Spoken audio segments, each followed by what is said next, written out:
What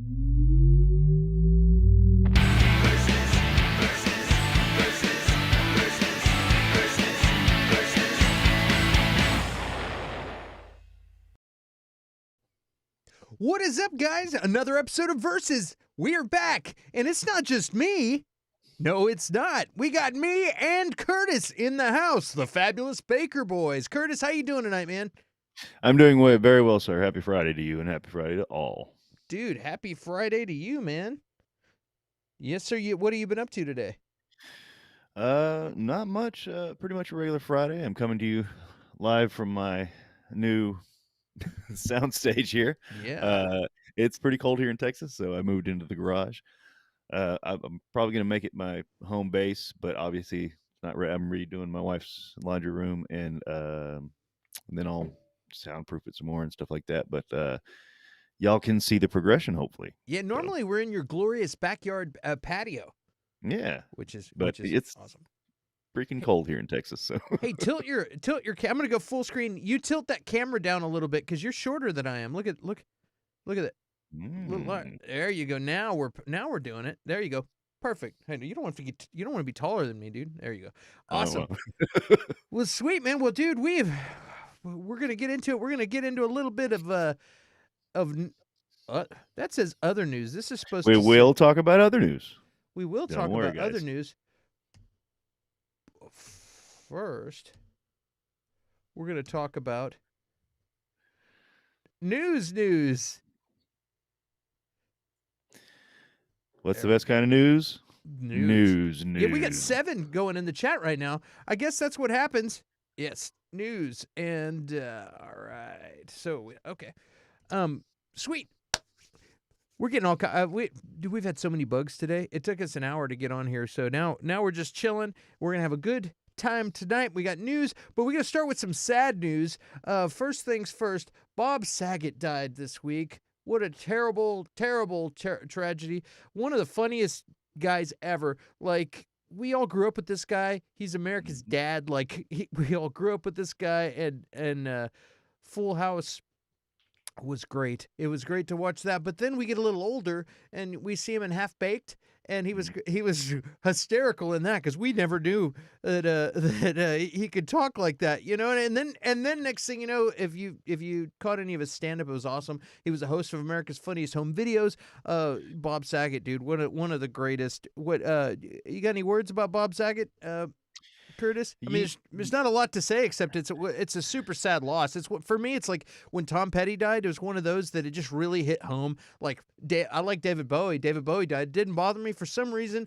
Tom Petty really hit me. This is one where I was like, oh man, like, you know, it like really hits you. You know, we don't actually know these people, but Yeah, it feels like they're part of our family. You know, when you grow up with these shows. he was kind of, like America's dad for a while. If you grew up watching Full House, and I can't go back and rewatch Full House. My kids like it, but it's just a little too much cheese for me. But at the time, he was kind of like America's dad, for a while, and it exactly. Cut it Um, out. And then for him to transition to America's Funniest Home Videos, I mean, that was a staple growing up. And they've had other hosts, and the other hosts have done well, but I don't know. Maybe it was a familiarity. Other people might disagree with me, but Bob did it better. And yeah, getting into his stand up, if you haven't seen it and you only know Goody Two Shoes Bob, it's going to be a trip. It'll be funny just for the shock value. And yeah, he will be missed. And too soon. He was on the road doing what he loves, you know, that, which is kind of cool. You know, he was on the road doing stand up. Did you ever see him in The Aristocrats? I did. Yes, I have seen that. The documentary? Yeah, that it's Yes. hilarious. It's crazy. Yeah, I'm glad he was on the road doing what he loved. You know, I heard he had a show that day, I believe, and yeah, it's a sad thing. Other sad news we've had this week, man. Today we got another comic, Louis Anderson, man, the everybody's favorite cashier guy at McDowell's. Yeah, and I don't know if a lot of people remember. I remember Louis' cartoon. Louis had a cartoon for a while, and I really enjoyed it as a kid. He'd always use the line. Uh, he wanted a cat when he was a kid, and his mom said he couldn't have a cat, and he'd ask why, and his mom would say, "They lick the butter," and like that was just hilarious as a kid, but it worked. And it'd be nice if I could see if I could find that streaming somewhere. But I remember his cartoon. I did enjoy his stand up, and anytime I saw him in a movie, I'd always recognize him. He was a great if you're an '80s kid, you've seen this guy, you know, and he's an iconic comedian. Louis Anderson, 3-time Emmy Award winner, was one of the country's most recognized and adored comics. Named by Comedy Central as one of the top 100 greatest stand-up comedians of all time. His career spanned more than Wow. 30 years. He was a best-selling author, star of his own stand-up specials and sitcoms toured the country. I mean, this guy was a legend, and he's going to be missed and loved. And we had another loss this week, and that is Meatloaf. Oh, I didn't want to use this one, that graphic. I meant to use this one. I don't know. I like that one a lot, and I think Meatloaf would like it too. But yeah, Meatloaf, man, we lost Meatloaf, and the like another great talent, music legend, and we were left with the question, what? What won't you do for love? I still don't have answers. He would do anything for love, but I won't do what? I don't know. Speak in non-oxymoronical terms Yeah, is I all I wonder how can many think other of. dirt bags with YouTube channels have been doing this bit. But yeah, Yeah. no, he was a talented dude. This guy is like rock opera man. Like his stuff is like It, is nuts. yeah. And no offense to, super Meatloaf fans of his music, but I think his acting was better than his music. He's got some good songs, definitely, but like he was a pretty damn good actor. Yeah. Especially in Fight Club. I really enjoyed him in Fight Club, and he was in, I mean, a lot of other smaller parts, but he always kind of killed it in those parts. Um, We so yeah, he'll definitely be missed as well. we got some people in the chat. I want to see what we got going on here. Oh man, a whole bunch of people in the chat. What up, Baker boys? Jedi Master EJ. Yeah, we got Bobby. Hi EJ. Thanks for the for alert Clint. Yeah. Happy I didn't post that we were going to be on live. I don't know if you were being sarcastic or if you got sent an alert, but there you go. Happy Friday, y'all. What up, Bobby? We got CB3s in there. Hey fam. Yes, sir. All right. Warming up. You should be getting it by Tuesday. Yeah, we were just talking about the weather. Oh, I gotcha. All right. Curtis is now centered. Yes, his stand-up was Yes, amazing. Definitely American's hopefully. Dad. You're talking about Bob Saget.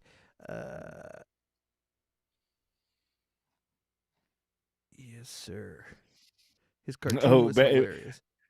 yeah, and EJ was saying definitely isn't America's Dad on his stand-up. He he posted isn't, Yeah. but yeah, like, Yeah. Oh, and she said no, she got an alert. Okay, good. Awesome. Yeah, that was some sad news. All these people, I was like, dude, another one. They're supposed to come in threes. We're getting them in sixes now. You know, I'm like, yeah. man.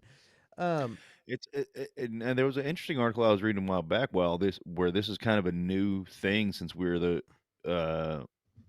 not the first, obviously generation to grow up with pop culture, but with rampant pop culture and losing all these people that not only we grew up with, but our dads and moms, and potentially grandparents grew up with.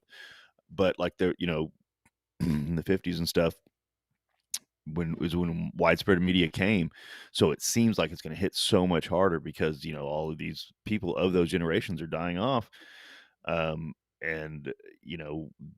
people don't know necessarily how to deal with it. They it feel like they're friends or something that they're losing. it's weird too because we're in a time where people are living longer and stuff, and there's all these Hmm. people like in their late 80s and 90s, and it's like, whoa, dude, that guy's still alive. You know what I mean? Like, friggin' Clint Eastwood's like 92 or 93, and he's still putting out movies. It's insane. Like, I literally had a child in my class today ask me if the Queen of England was 127, and I was like, "She's old. Which no, she is not 127, dude. Yeah. No, not quite. I mean, No, I mean, she it might won't be make it to long. that. Yeah, it won't Yeah. be long. Yeah, that's hilarious. Uh, well, let's get into some other stories and stuff. I got all kinds of we've Curtis and I've been sending each other topics to talk about tonight, so we should have all kinds of good stuff. Let's see here. All right, you ready? I'm ready. A Screen Rant put out a article that was an interesting article, and I thought we could go through and talk about this stuff. We're kind of changing formats. I don't know if you guys noticed. We've been doing nostalgia kind of thing where we were like, hey, first it's going to be versus, and it's going to be like we'll do original Judge Dredd versus the new Judge Dredd and stuff like that. I think we're going to start doing that, like maybe if there's a remake or if there's something like that, maybe we'll put out standalone videos as that, or we'll do it as a segment in the live stream. And I don't know if we're going to keep the Fabulous Baker Boys. It's just something we threw up in the meantime. There was Baker versus Baker. There was Baker Time, Baker Talk. And maybe we won't. Maybe we could say CB squared. I mean, there's all kinds of talk. But Book of Baker Fett. yeah, exactly. Book of Baker. But yeah, and no, we're not siblings or cousins that we know of. We are way back, but we just both happen to have the same initials, CB, and we're both Bakers. Interesting. That's So right. anyway, so we're gonna run with that, and we'll get all that figured out. But right now, so I just wanted to let you guys know in case you're like, what the hell is going on? What are they doing? We're gonna be going over news topics and having conversations, and this is gonna be a good time. So we'll start out with how about this one? Boom. From Screen Rant, we got 10 scene stealing supporting characters from the MCU Phase 4. Yes. Holy smokes. And we're not going to read their article. If you want to go over to Screen Rant and read it, it is actually a fun article, but we're going to go through these characters, and we want to thank Screen Rant for giving us this content to go over live. So, first off, number 10, Baron Zemo. What a scene stealer. What do you think about Baron Zemo there, Curtis? I agree. He even stole a lot of scenes in Civil War, which was his original appearance, and definitely in this show. It might lead to a Thunderbolts movie and all kind of other things that could be going on. But yes, this does it say the actor's name? But he has killed it with Baron Zemo. It's spectacular. Yeah, I forgot his. I do know his name. Daniel something. Crap. Just because you said that, I for real, I know that guy's. I have the to. curse has been passed. You jerk. But no, I mean he really did. You know, when you've got the Falcon and the Winter Soldier, again, I don't remember their names either, but and a lot of stuff going on in that series, he kind of stole the show. It wasn't until honestly, whenever I was watching the show, it wasn't boring or anything, but it wasn't great. And whenever he came into the picture is to me when it really picked up and got going. It's Daniel Bruhl is his name.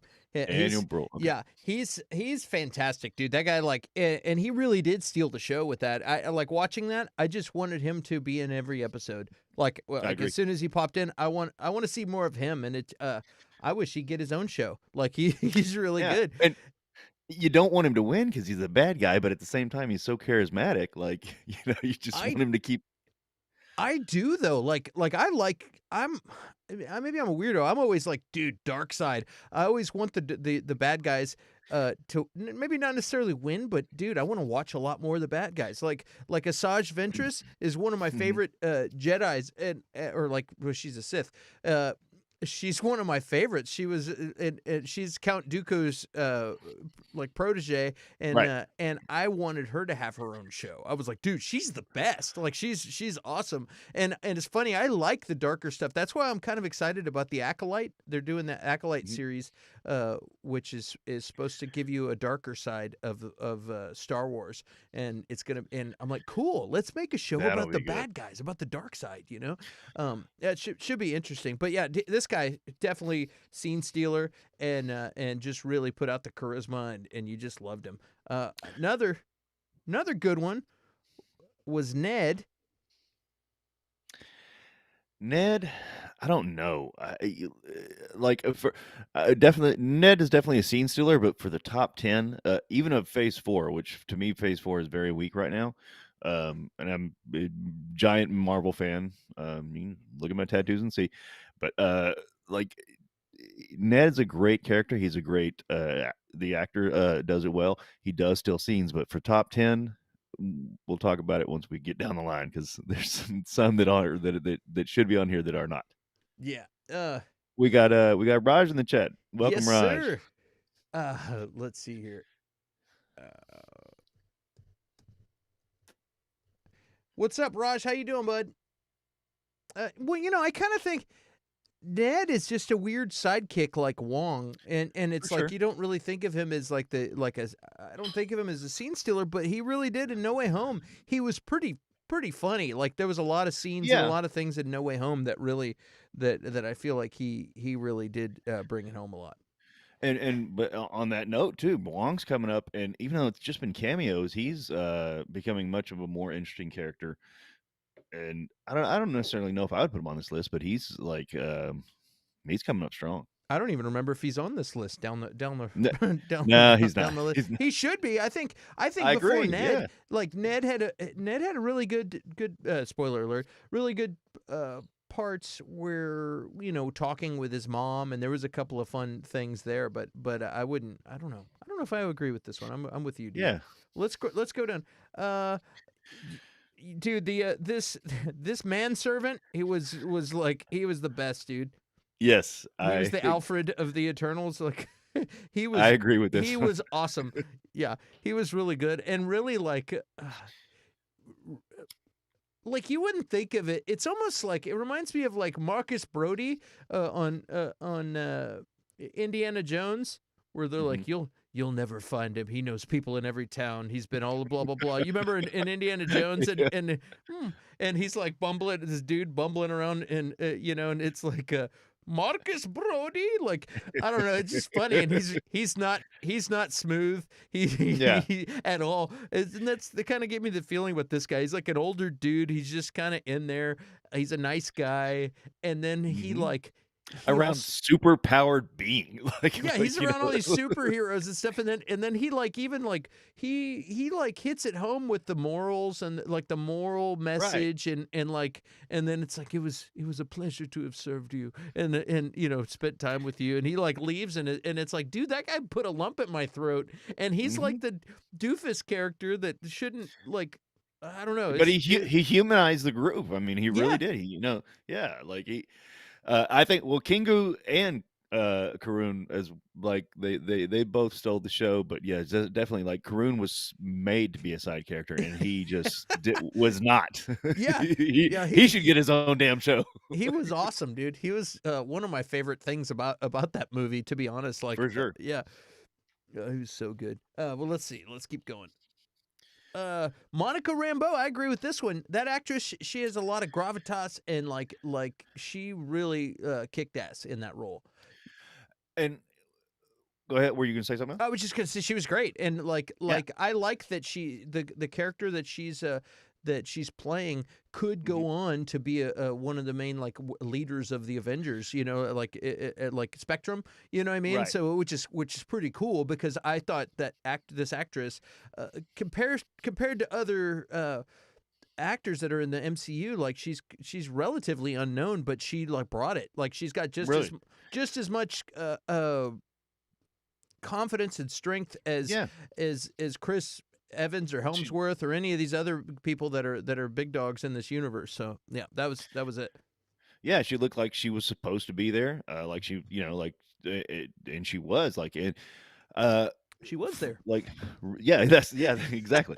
Like, you know what I mean? Like, it didn't seem like even they were introducing a new character. That they absolutely were introducing a new character, but she didn't make it seem that way.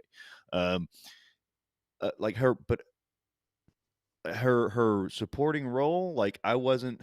It to me, it didn't necessarily steal the show, but I was more excited about her as a character, like you were talking about with Spectrum and stuff, than I was about a lot of things about that show. Like I was seeing her, like and knowing what kind of like. whenever I saw her, I was kind of like, "Ooh, are they gonna do it?" And then I Yeah. saw her like pass through the thing, and I was like, "Oh, they're gonna do it!"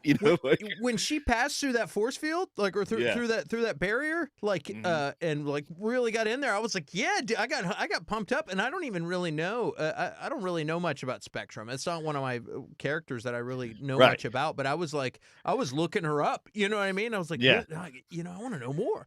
But yeah, Yeah. she was cool. I thought she did fantastic. Let's see who She else did. we got. Trevor Slattery, he definitely. It's interesting because I liked him, but he definitely felt shoehorned into that movie to me. Like I I He think really did. people love Ben Kingsley, and and I loved him. You know what where I really loved him? I loved him in the little video that they put out Yes. a week before, like showing how he interacts in prison and all this stuff like that he was doing there. I Hmm. thought he was awesome, and I thought they were just giving a little background. I didn't know he was going to be in the whole movie. I'm glad he was. But he did feel a little bit shoehorned in that movie to me. Like, Yeah. So the I think it was Return of the King or something like that. Or but the little video that you're talking about beforehand that they put out before Shang-Chi, that's what it was. uh, Return of the King. Yeah. that really got me excited. I enjoyed that performance. I enjoyed all of his other performances as the fake Mandalorian. No, God damn it, not Mandalorian. Mandarin. Mandarin. Yeah. Uh, uh, as the fake Mandarin. If he does a show where he is a fake Mandalorian, I want to see that as well.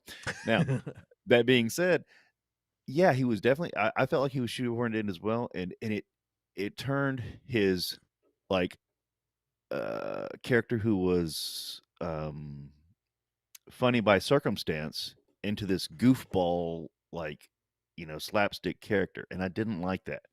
He was funny by circumstance before because he was stuck there and blah blah blah.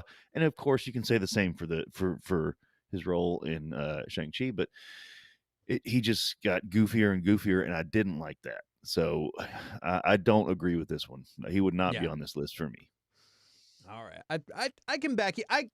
I can take. Well, we all know. Like I'm pretty defensive on things. Where I'm like, if I want to like a movie, I'm gonna find every way or show. I'm gonna find every way I can to like the show. And people bring up other stuff, and I'm like, whatever, man. It's a TV show. Whatever. Blah blah blah. I'll defend a lot of stuff, but I had to I had to talk myself into like not getting like it. It took me out a little bit of the Yes, I story. agree with that. You know what I Yes. mean? And I had to pull myself back in. I go, no, I'm going to enjoy this movie. I'm like, no, I will not be taken out. But Ben Kingsley is not going to ruin this movie because I do It, like the character. I just Kingsley feel did like great as well. it just You didn't know, fit. It just, right, but I right. was like, but I'm going to make it fit. Just make it fit. So, all right. Now This this I is a couldn't character that fit. absolutely I couldn't agree with this one more. Mobius, Luke Wilson was in a lot of damn movies in the 90s. He was all over the place. He was in a lot of stuff. He was in a lot of romantic comedies. He was in a lot of things. And I've always really liked Owen Wilson. I said Luke Wilson. I meant Owen Wilson. I like Luke Wilson too, but no, Owen Wilson I've No, always that's liked. Luke, isn't No, it? Isn't that's that Luke? Owen. Oh, okay. Luke's his brother. I get him mixed up. Yeah. But we did get a little bit oversaturated. You know what I mean? Where's my freaking jet ski, man? Yeah, yeah, we did get oversaturated with Owen Wilson, and it's kind of a thing. Like if you like, I really like Adam Sandler. Like I saw that Jules. What's not Broken Jules? What is that movie called? Hey, did you see that Adam Sandler movie where he's a jeweler? Oh, yeah. I No, can't think of the but I know name. what you're talking about. Rajneesh, help me out, man. I can't think of that name. Oh, it's something Gems. Damn it. Okay, anyway. But like you can't tell me there hadn't been an oversaturation of Adam Sandler where you're like, another Adam Sandler movie. I don't know if I'm going to watch this. You know what I mean? It's like I Right. like Adam Sandler when I end up watching it, but if I see a new Adam Sandler movie, I'm not necessarily going to watch it just because it's almost like it's almost like I got burned out on Adam Sandler, For even though I sure. love the man. And like I got a lot of that That's with Owen Wilson, and so like it, but after watching this show, I have an entirely new like Mhm. appreciation and love. And I'm like, Owen Wilson's awesome. Like this character is awesome. I completely forgot that I got burnt out on Owen Wilson. And there you go. Uncut Raj. Gems. Thank you, Raj. Yeah. Thank you, Raj. I knew you would know that movie. That movie was fantastic. If anybody hadn't seen Uncut Gems, leave the stream and go watch it right now. It's a fantastic show. Have you seen that? No, I haven't. First, don't leave the stream. Second, uh, Adam Sandler in serious roles hasn't really been good for me, so I didn't check it out. I know it got a bunch of awards and stuff like that, but so did Punch Drunk Love and stuff, and that really didn't do it for me. And there was another serious role he had done This is that. a completely different feel, and he's a douchebag, and it's like a serious, dramatic. It's a stressful movie, but Mhm. it's good. It's like really good, and I was like, yeah, like full of anxiety. Yeah, no, don't leave the stream. Yeah, I was like filled with anxiety, and I couldn't believe like, and I left, and I'm like, dude, I'm like stressed out, but that was a damn good film. And so, anybody out there who hasn't seen Uncut Gems, Uncut Gems because of Sandler fatigue, just watch it and you'll be like, wow, you'll be completely blown away. It's unlike any other Adam Sandler movie I've ever seen. It was fantastic. I believe he deserves awards for that movie. Owen Wilson, completely. Right when I thought I was burned out, you do something like this and completely redeem yourself. Like this character, he was made for this character, and he's fantastic. So well done, Owen. Love you, man, and I hope we see more of him in the future. That's one thing that makes me sad about that series being done with, is he never got his freaking jet ski, man. Well, have they said are they going to do a season 2? I think Or they do are do gonna. we know? I think they are gonna do a season 2. And he may or may not be in it. Might not be in the Yeah. time world or whatever it is. But yeah, he needs to be back. Look at this comment. Punch glove. It's a face. He's just like. It's a movie. It's a movie that exists. Like, yeah, they are gonna do a season 2 of Loki. Good. Yeah, I'm gonna look that up right now. Season. And well, yeah, and what I liked about this character as well, like a lot of it is kind of Owen Wilson playing Owen Wilson. That's kind of par for the course. But it's he's not. Yeah, he plays a damn good bureaucrat. If in the future, like he has to play a role, if it's a bureaucrat, he's gonna nail it, because like he's not overzealous, he's not you know super mad about everything. He's a bureaucrat. It's like, well, this is how it is, and this is how it's gonna be, and keeps moving on, does his job, and it's not until he really thinks he's being backstabbed that he shows, I don't want to say any emotion, but like this, truer version of emotion, or when he's talking about jet skis, that he shows this true level of emotion. And that's, I'm not a bureaucrat. None of my family members are bureaucrats. If you have family members who are bureaucrats, I apologize, but that's how I imagine a bureaucrat to be. Like just like very straightforward. This is the rules, blah blah blah. So. Well, I forgot at the end of season 1, there was a stamp on the screen. If you remember, there was a stamp on the screen that said Loki will return for season 2. Like Loki season 2 will be soon. And there's and Sylvie, Sophia DiMartino, she was fantastic. Yes, if you remember, and so was Owen Wilson, and there was a lot of good people. Kang was fantastic. Like there's so many good actors in these shows. Like it's what's so exciting about these shows. So many stinking good actors. And as well, what's cool to remember is that at the end when Loki, and I'm glad you brought that up, because at the end when Loki comes or wakes up, or he's goes to talk to Mobius, and it's a different Mobius. So we might get to re-meet him all over again, or re-meet this different version of him. It's not the one. He doesn't even know who Loki is. He's like, who are you? Like, and it's freaking Loki, the one he's been chasing forever. So it's like it's going to be interesting whenever they do that. Well, let's see who else we got on the list. Andrew Garfield, I could agree with this 1,000%. He stole the show in that movie in No Way Home. Andrew Garfield completely nailed it. I agree with What do this you one. think?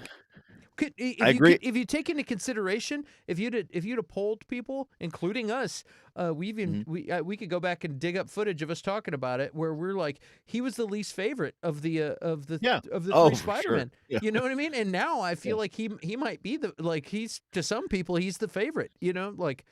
He completely redeemed himself. His charisma, he like came through, and that's the thing. Like in the past, he kind of played like I'm too cool for school kind of a Yeah. Peter Parker, But and I'm that's like, how it man, was written. That's how it was that's written, how it though. was This one written. And was written better. Like, yeah, and this new his like when he saves. When he saves MJ, he even tears up for a second, you know what mhm. I mean? And he's just like he's like a loving person. I feel like he's like that in real life, maybe. And it's like his real personality came through, which is cool because he's such a fantastic actor. He's made a lot of great movies, and I feel like that's cool that he got a second chance to let a little bit of himself come through in this movie, you know? And you can see that he really cares about the character. I'm sure they paid him a buttload of money and this and that, but like he you can see that he cares about the character. Like it's not like he just like showed up and was like, "Yeah, here's my money." Yeah, I definitely agree. Yes, and yes. Andrew is a good Spidey, it says Jedi Master EJ, and I definitely agree. He's a good Spidey. He was again, like Clint said, you can look back at the old stuff. I don't think we ever said he was a bad Spidey. It's just like the movies were they good. Always confused me that Amazing Spider-Man 2 never got its sequel.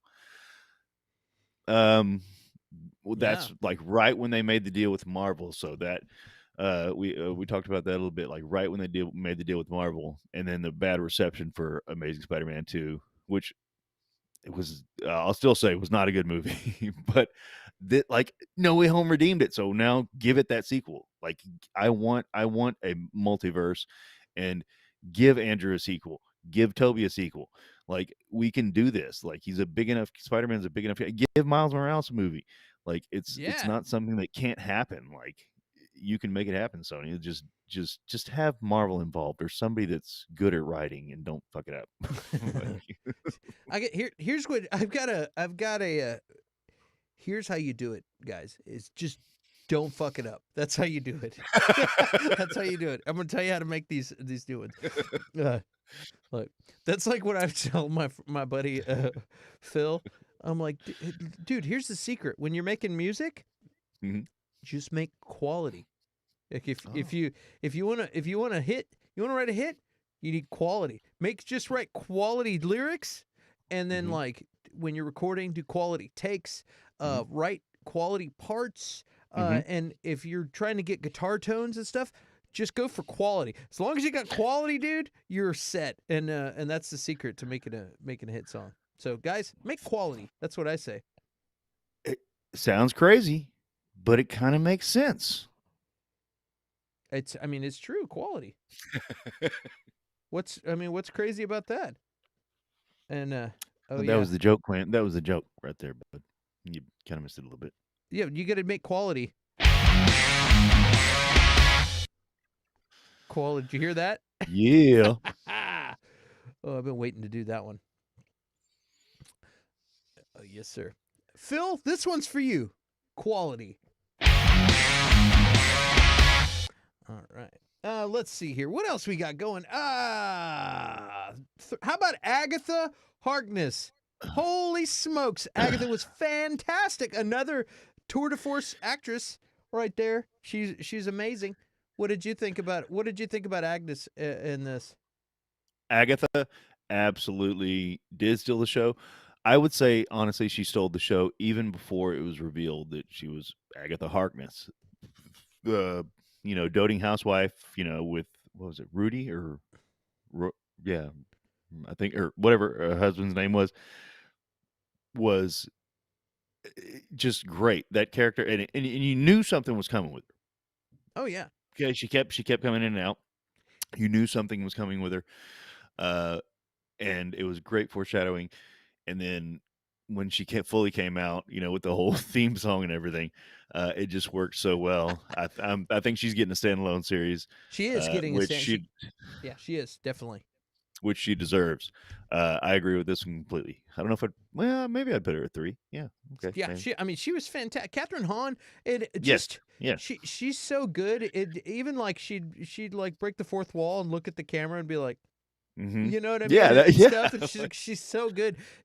I mean, I've like she's in like Reno 911. 911, and she's in all hmm these shows that she's always been a scene stealer. She's on all the And, bad moms, and and it's just she's. taken this long for her to get Mhm.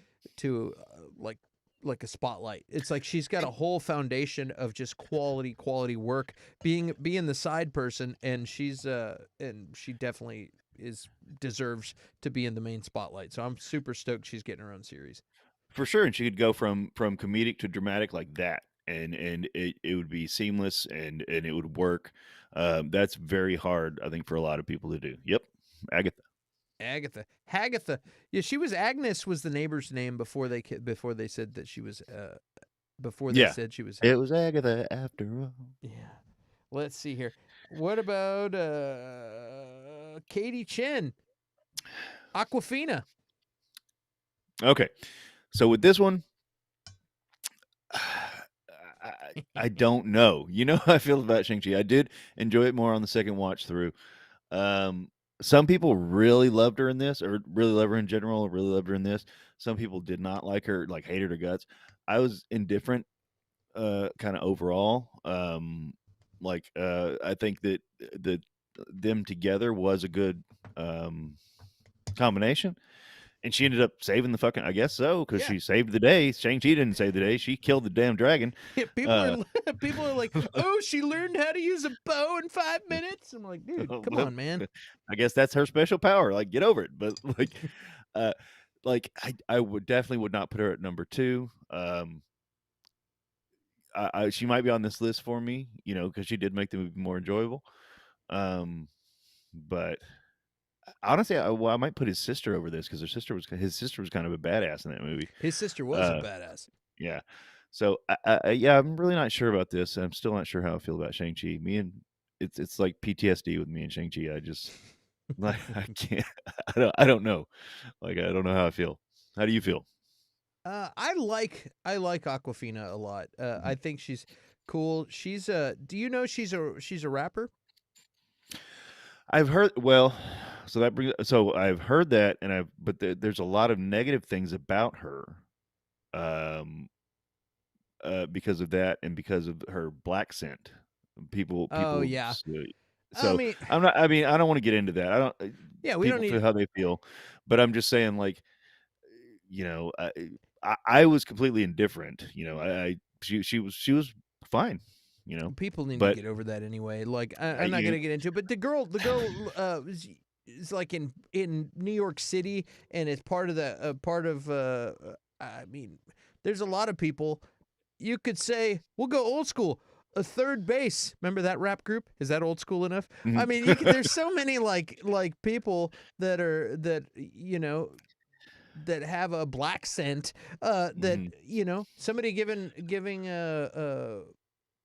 you know somebody giving Eminem a hard time, if you did hard time, and you grew up in a bad neighborhood, do you get a pass? Like I think people are just going after her because she's famous and I it's an easy thing, and people that have a podcasts and articles need something to write about. I think you know what I mean. Like I think that's part of it too. Honestly, if you're honestly offended by certain things like that, and not just black sin, but any kind of racial humor, like I'm a fucking white guy, like yeah, I can't tell you how to feel, I can't tell you how to think, and I'm not trying to. I don't understand your perspective necessarily, but at the same time, like, at least at our age, like, this was the norm. It was like par for the course for a lot of things, as long as you're doing it respectfully. I I don't. If you think she's doing it disrespectfully, fair enough. But like, it's doing it for laughs. right. If you call me some, idiot, moron, or whatever, blah blah blah, I've literally been heckled at comedy clubs, or no, you know, made fun of at comedy clubs, and I'd be sitting there laughing with everybody else because it's for the laughs. If you're doing something to offend somebody, that's mean, that's terrible. Don't do it. Um, but if you're doing it for the laughs, if you're trying to be funny, Yeah. you know, just roll with it. Just don't be a douchebag. Just yeah, I don't quality. understand. I don't understand what the big deal is. My friend's black. You know? No, like Yeah. I'm just, dude. I'm just burnt out, and on people get like. I really feel like like if somebody is genuinely offended, they get every Mhm. right to be. But I Right. genuinely feel like there's a Mm. lot of people that abuse this subject because they need something to write about, or they need a subject matter for their YouTube show, or they need clicks. And I feel like all this stuff gets exaggerated, and then people get hyped up and are pissed, and um, it's crazy. Like Well, it's super nuts. I had no I didn't know who Aquafina was until this movie came out. Like, and I'm not, I just didn't. And looking it up, she's been around for a while. She's done a lot of things. And yes, all of that negative stuff wasn't like if it wasn't a serious issue, it would have come up hopefully before she actually got famous. Um, and to me, it seemed like it didn't. I think Raj summed it up the best. Yes, there you go. Yes, If you sir. follow that rule, That's you'll all be you all got to right in do. life. And also quality. Man, that's loud. I need If you're gonna be a C, be a quality C. That's right. Quality. Um, that's my new favorite thing right now. Okay, what about Yelena Belova? I completely agree with Yelena. She stole the show in Black Widow. She stole the show to me in Hawkeye. She is. She's a scene She stealer. is. Yep.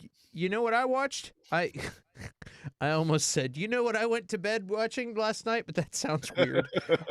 But I watched the behind the scenes of Black Widow, and it was really. I love, I almost love behind the scenes of Marvel movies better than I love the movies. I love seeing this stuff. The whole behind the scenes of how they make all the new Star Wars stuff and Mandalorian and all Mhm. that. It's fascinating. It's really cool, and it's really crazy hearing her speak with a British accent. To me, it I don't want really to see it. I don't want to see it. it blows my mind. She's so good. Even the pitch and the tone, like changes in her voice. It's really weird. But like just her persona when she catches the hot sauce and is like, Psh, Mhm. hi. It's just Yeah, the best, dude. She's such a good. and Uh, it's so deadpan. It's so and like. when she's talking about her vest, well, it's Mhm. functional, and blah blah blah. She's Yeah. talking about her vest, and it's like, I really like this vest, and it's like, Such a poser. Such a poser. yeah, talking about her stance and all that. She's just super likable, and I think she's great. I think she's fantastic.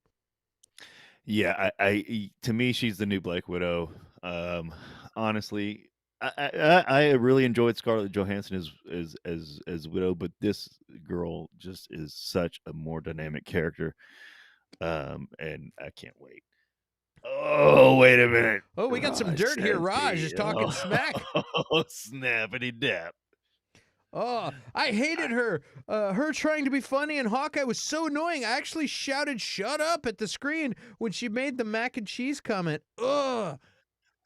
Now, did you hate the writing or her delivery? Anyway, look, okay, so this is interesting. Did you hate the writing or her delivery, and did you hate her in Black Widow as well as Hawkeye, or just Hawkeye? Talk to me, Raj, Yeah, what do you got, because Raj? I love her. I loved it to death. I think she's fantastic. Now, was there anyone that you would have put on this list that's not on this list? Ooh, side characters. Man, um, well, Well, I don't know. I'm Hmm. trying to think of all these people. I mean, kind of nailed it. We're talking about Marvel TV shows. No, no, well, just anything Phase 4, so TV shows and movies. Yeah. How about? I mean, Daniel Bruhl was amazing. Hmm. Um, I think they pretty much nailed it. Oh, you know who? The what the hell's his name? I really liked Man, I'm having some popping sounds. I don't know if it's my compressor or if it's some weird internet stuff going. Um, I liked the agents outside of the barrier. The scientist, what's her name? I can't think of her name right now. With the Yeah. glasses, Uh-huh. she's awesome. And also the that agent, the I can't remember his name. The Asian dude, what's his name? Park. Yeah, he's always Yeah. fantastic. Yeah, He's he's always great and really good everything. too. Like, uh, oh man, yeah. I mean, dude, pretty much everyone who But gets cast in these shows is fantastic. If you're in that slot, they're not gonna get some weak dude. They only do quality. Yelena's personified everything I find eye rolling about the MCU. Hi, I thought she was awesome. yeah, and he says both were terrible. Hawkeye was worse because she was barely in Black Widow. Well, yeah, she was. It was irritating hearing her try to be funny. I disagree, but fair enough. To each their own. Hey man, Um, we all but have an opinion. You know what I mean? Like, yeah, I mean, this is this the whole list of somebody's opinion. I would have absolutely put Willem Dafoe on here, oh, or Green Goblin. He, to me, again, y'all have heard me say before. He makes that movie. Period. Like it's a good movie without him. With him, it's fucking amazing. Like he yeah, makes dude. that movie like just spectacular. Um, I would have put Toby on here as well, Toby Maguire. Yeah. But going back through it, like I don't know if he stole any scenes or if it's just like I was so excited to see him. Obviously did well in what he did. And the whole backcracking scene with him acting older like was good. But Garfield probably stole more than he did. It was just I was much more excited to see Toby. Uh, Raj says, if I wasn't so sure you'd kick my ass, I'd keep arguing with you. Love you, Curtis. Oh, that's funny. Yeah, well, let's Love you see. more, man. Love you Yeah, more. well, Yelena, she stole she's number one pick on there, and I can't agree with that more. Like I thought she was fantastic. So I would put I'd put Norman Osborn number one, but Yelena is a very close second. yeah, well, she was good, and that was a fun article to go through. That was courtesy of our friends at Screen Rant. Thank you, Screen Rant, Thank you, Screen Rant. for giving us that good stuff. What's so funny? I'm playing Guardians of the Galaxy the game, and it's amazing. The story is great. Hold on. But Raj says, but I'm more worried about Clint finally snapping. Am I? No, he was saying he was like I'd keep arguing if but I'm afraid Curtis would kick my ass. But then he says, but I'm actually a little more worried about Clint finally snapping. What? Yelena's not the best. What? No, I think she's pretty great. Well, let's move on to another story. All right, Another let's see thing what we got here. that we thought would be a fun conversation. Brief. At the very least, you'll go off on a little rant. But and this has been reported for a while. If I do remember, I might be off, but I think our great friends over at Small Screen reported this a long time ago. But it is said that Blade is going to be PG-13. Yeah. And I've had this conversation before about how crazy it's going to be, but like Kevin Feige says, Deadpool 3 is the only R-rated movie in development at Marvel Studios, suggesting the new Blade movie will be PG-13. Blade might be a little less bloody when he makes his debut in the Marvel Cinematic Universe. What do you think of that, dude? All right.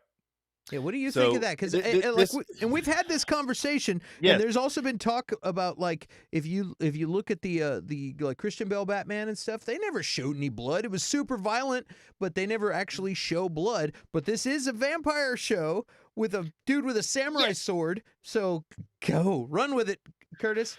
In fact, I'm giving you full screen right now. So you boom. Welcome, James Guy. Welcome, Savage Beats for Life. Okay, we have talked about this before. We've talked about that Blade shouldn't be PG-13. It should be R-rated. First of all, because the thing that drives an R rating is the amount of blood. Even Evil Dead went from Evil Dead 2 was ended up being rated R because they changed a lot of the blood to black instead of red. There's tons of movies. Mortal Kombat on Super Nintendo, they changed the blood to green. It was the same amount of gore and everything else, but they changed the blood to green, and you had to put in the special code to get red blood. Okay, it's stupid. We're talking about vampires. Vampires drink blood. There should be blood everywhere. Not just even in the Blade trilogy, when he killed them with silver, they turned to ash and they dissipated. Okay, it wasn't the killing of the vampires that was the R rating. It was the blood. Vampires drink blood. They feed on humans. That's a horrible, terrible concept, whether you're showing it or not. Okay, it should be R rated. Now, that being said, whenever Feige, his quote, and I've got it here. Hold on one second. I apologize.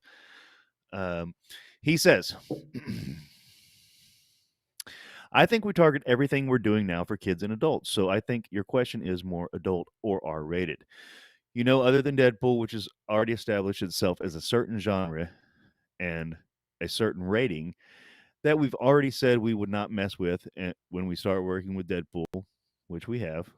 Other than that, we've not encountered a story or storyline or a character's journey that a PG-13 tone or the ratings that we've been using up to this point have prevented us. We've never been held back by it. If we ever are, then certainly there could be a discussion to be had now that there are outlets like Hulu and Star. But that just isn't the case. We've been able to tell all the kinds of stories we've wanted to with the tonality and the rating structure that we have now. So that's what he said. Yes, but to me, storyline wise, production wise, content wise, Marvel is kind of flailing. Clint got me onto Daredevil. Daredevil is spectacular. It's an R-rated show. Okay, I started watching Jessica Jones as well. It's an R-rated show, and it made me think. And then the majesty that is Peacemaker makes me think this is what Marvel is missing. You're missing this audience. Okay, I want to watch family-friendly superhero things with my kids, but there are some characters that were specifically designed to not be that. They were designed to be anti-heroes, counter-heroes. They kill. That's their purpose. They are gritty and they are dirty. And there is no dirt. There's not even a speck of grit in anything that is Marvel now. It's too pretty. It's too beautiful. DC, or at least Peacemaker, is going the opposite direction and going for real human. Marvel used to be the more human superheroes. That's what was the draw of Marvel. Those superheroes were more human. Shang-Chi was a street level hero in the comics, and you giving him all these fucking powers and all this stuff's going on. And now DC is grounding their heroes, if they do it correctly, keep going, like with Peacemaker and stuff, and making these like really brutally honest human interactions going on. That's what draws us to the characters. And Marvel's missing that. They're gonna be shiny. They're gonna be entertaining. It's gonna be fun. But I want to see some street level, real heroes that have human existence that's real. And this is what worries me about the Moon Knight series that I am so excited about, but that's a different story. Anyway, Blade should be rated R. Ha ha! Where am I? Come back, Clint. Where'd you go, Clint? There I am. Oh yes, sir. I couldn't agree with you more. I was trying to go back and to my stream. It's funny. I zoomed in because people are like, "Dude, we could see your reflection." I'm like, "Dude, quit." It's like one of the, it was like one of those video or pictures where somebody takes a selfie and they have like a dildo in the background in the shower or something. I don't know if you ever seen those next to their shampoo. Anyway, sorry if anybody just cringed when I said that. But anyway, we got 9 viewers in the chat right now. I couldn't agree with you more, Curtis. Hello there. Freaking Blade should be should be rated R, dude. Like just go nuts with it. Go violent and nuts and you know, it's gotta be fun and violent, and this is like one of those times where you can get it horror and make it scary. You know, like how it was really cool in the Ahsoka show. Ahsoka, they really went samurai with it. She's running through the Hmm. forest, and she with her blade and stuff, and the people were like in the forest were like scared for their life. They're like, what was that? You know, like with Blade, you could really do a lot of that. And Hmm. because he's a vampire, super speed and all that, running in the shadows, and then just like whoosh, decapitating people, Yes. ripping throats out, and just making some awesome stuff. And it's okay because it's a vampire. Like, Yes. yes, what the? You're like, yes. What the hell? Why don't I don't know why they don't get this, and I don't know why they own the Fox Studios property. Release a movie, release your R-rated movies under Fox, and then when they have a team up, if it's an Avengers movie or a team up or whatever, hide your dong. uh, When it's a team up, they're PG-13. Okay, we get that. That's fucking fine. That's fine. But on their standalone movies, this is why the characters were created. It's literally the purpose of the characters. They came out at a time when people were tired of superheroes. Punisher, Daredevil was Punisher, but Daredevil got gritty in the 80s. Uh, Wolverine, uh, Blade. I mean, all these characters, like they were anti-heroes. They're not supposed to be, altruistic beings. They're supposed to be these deep, dark humans who want to almost, sadly, almost like Peacemaker. I'll kill anybody for peace. Like that's the idea. Like they're going to do that. They're going to, the means justify the ends to them. oh, And Raj, go ahead. I'm not to cut you off, but Raj has a comment. He says, honestly, I think people are too used to family-friendly action comedy style of the MCU. I have stuff on that. MCU painted themselves in a corner. I don't think it's a corner they can't get out of yet. I agree with you. But but but with phase 4, like, I'm not impressed. I think, like, they're painting themselves further into the corner. Um, I I would av say av Go ahead. NC-17, is NC-17 less than R, or is NC-17 worse than R? Well, Or it came or off as some is that specific to certain things, like, oh, that's because there's a intercourse, or so it's NC-17, but other than I that don't it's not blood, or how does that work? they haven't used that in forever, so it's honestly, if something came out with the NC-17, it'd probably be perceived as worse than R now. The idea was it was designed to be less than R, but it ended up being like uh, perceived as worse than R. I think because you're right, because it had intercourse or It sounds worse than R, you know? you can show one boob, I think, and not be R. But if you show two, you're R. If you show 2 boobs? So Yeah, you show 1? you can Is show a that butt. real? 'Cause that can't be real. I I mean, Come fact on. check me on this, but I was watching something about it, and like, there's a certain number of fucks you can say. There's a certain number of, like, literally, like, this is how they do it, and you can show a butt, and like, you'll be all right. But if you show 3 boobs, no, because Total Recall's R. Sorry, Jedi Master EJ, and one of them was fake. Yeah, if you show 3 boobs, it's party's over, dude. But these characters were designed for the purpose of being adult content, and they can still be fun for kids, but not in their personal movies, man. You should not do that. Ghost Rider, Blade, even Moon Knight. Like, I want to get into some Moon Knight later, but it really bothers me that they're like, yeah, it's all like we've never had a problem with it before. Like, you've never had any dark characters before, like, That's super and weird, dude. especially like watching Daredevil, watching Jessica Jones, watching these Netflix shows, which I hadn't watched before. It's like this. Literally, I'm watching it, and I'm like, this is what MCU is missing right now. It's missing the grit. It's missing, you know.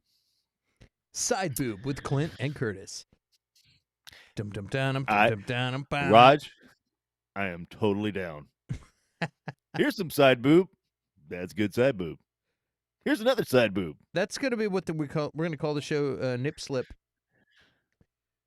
I'm down with that as well. No, we're not doing that. We're not doing that. I mean, that's basically turning my personal time into a show.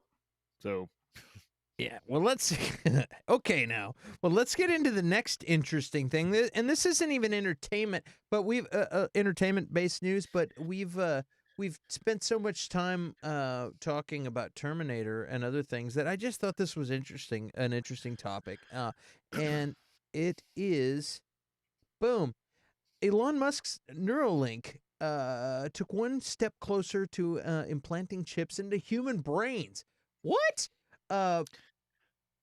Yeah, I said it. Get out of here, thing. There we go. in your head. Yeah, Elon Musk Neuralink, the company that purports to implant computer chips in human brains just took a critical step towards actually following through. The brain implant firm is officially hiring a clinical trial director, which means Musk's futuristic firm is finally ready, at least on its own terms, to give next-generation brain-computer interfaces a try. Of course, it's hard to imagine being the one for whom the buck stops should anything go monstrously wrong during trials. Dude, you need a massive disclaimer once you get people in there. Like, okay, you want to be a guinea pig? You're gonna have to sign this and this and this. But on the other hand, if it works, this could be the beginning of a new age of sense re-immersion for countless of victims of neurological disorders, brain damage, paralysis, and more. And not just that, being able to say, Neuralink. What's the name of the actress that plays Agatha? You know what I mean? Like, and boom, on command, it's in your brain. Like, it's right there. Like, it's so interesting. But look at this. Will you get a brain implant? It's completely creepy. Like, it scares the shit out of me, to be honest. Like, what's going to happen? And when the machines take over, are they going to take over us? And next thing you know, we're like, what's going to happen, dude? What do you think about this? I just this stuff and also like metaverse stuff and all that, like that kind of leads into sci-fi that I'm a big fan of. It kind of is like, dude, this is the bridge we're about to cross into the sci-fi that I like to get. That's my escape, is to imagine that this stuff is real, and now the drawbridge is going down and it's like getting close to reality. What do you think? I literally, I think it's inevitable. Now, you made a good point.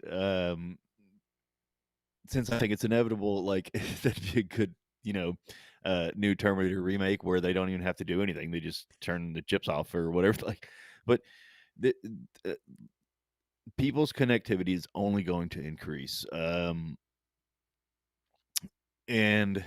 I mean, even Boba Fett's talking about mods and stuff like that. Like any level of that, humanity is going to move towards. And if you're against it, you're going to be like, people be, oh well, what do you mean you're not on this or you're not on that? Don't want the people to live, but like I just like I think it's an inevitability. Like there and maybe it's because I read a really good book a long time ago called Rainbow's End, and it was a guy who woke up from a freeze, and he was staying with his great grandkids, and he was frozen when he died, and blah blah. And he had to wear these glasses to see what they saw. They all had implants, and it's like the world was just destroyed, or not destroyed, but What was this nobody book called? Rainbow's End by Werner Vinge. I believe. But and they didn't paint anything anymore because everything was virtual. They didn't keep up with things anymore because everything you saw was virtual. You would still walk through life, but the majority of what you saw was just virtual because you had an implant. And I think that's where it's gonna go. And that's the thing too. It's gonna be it might not happen while we're alive, but there's gonna be implants.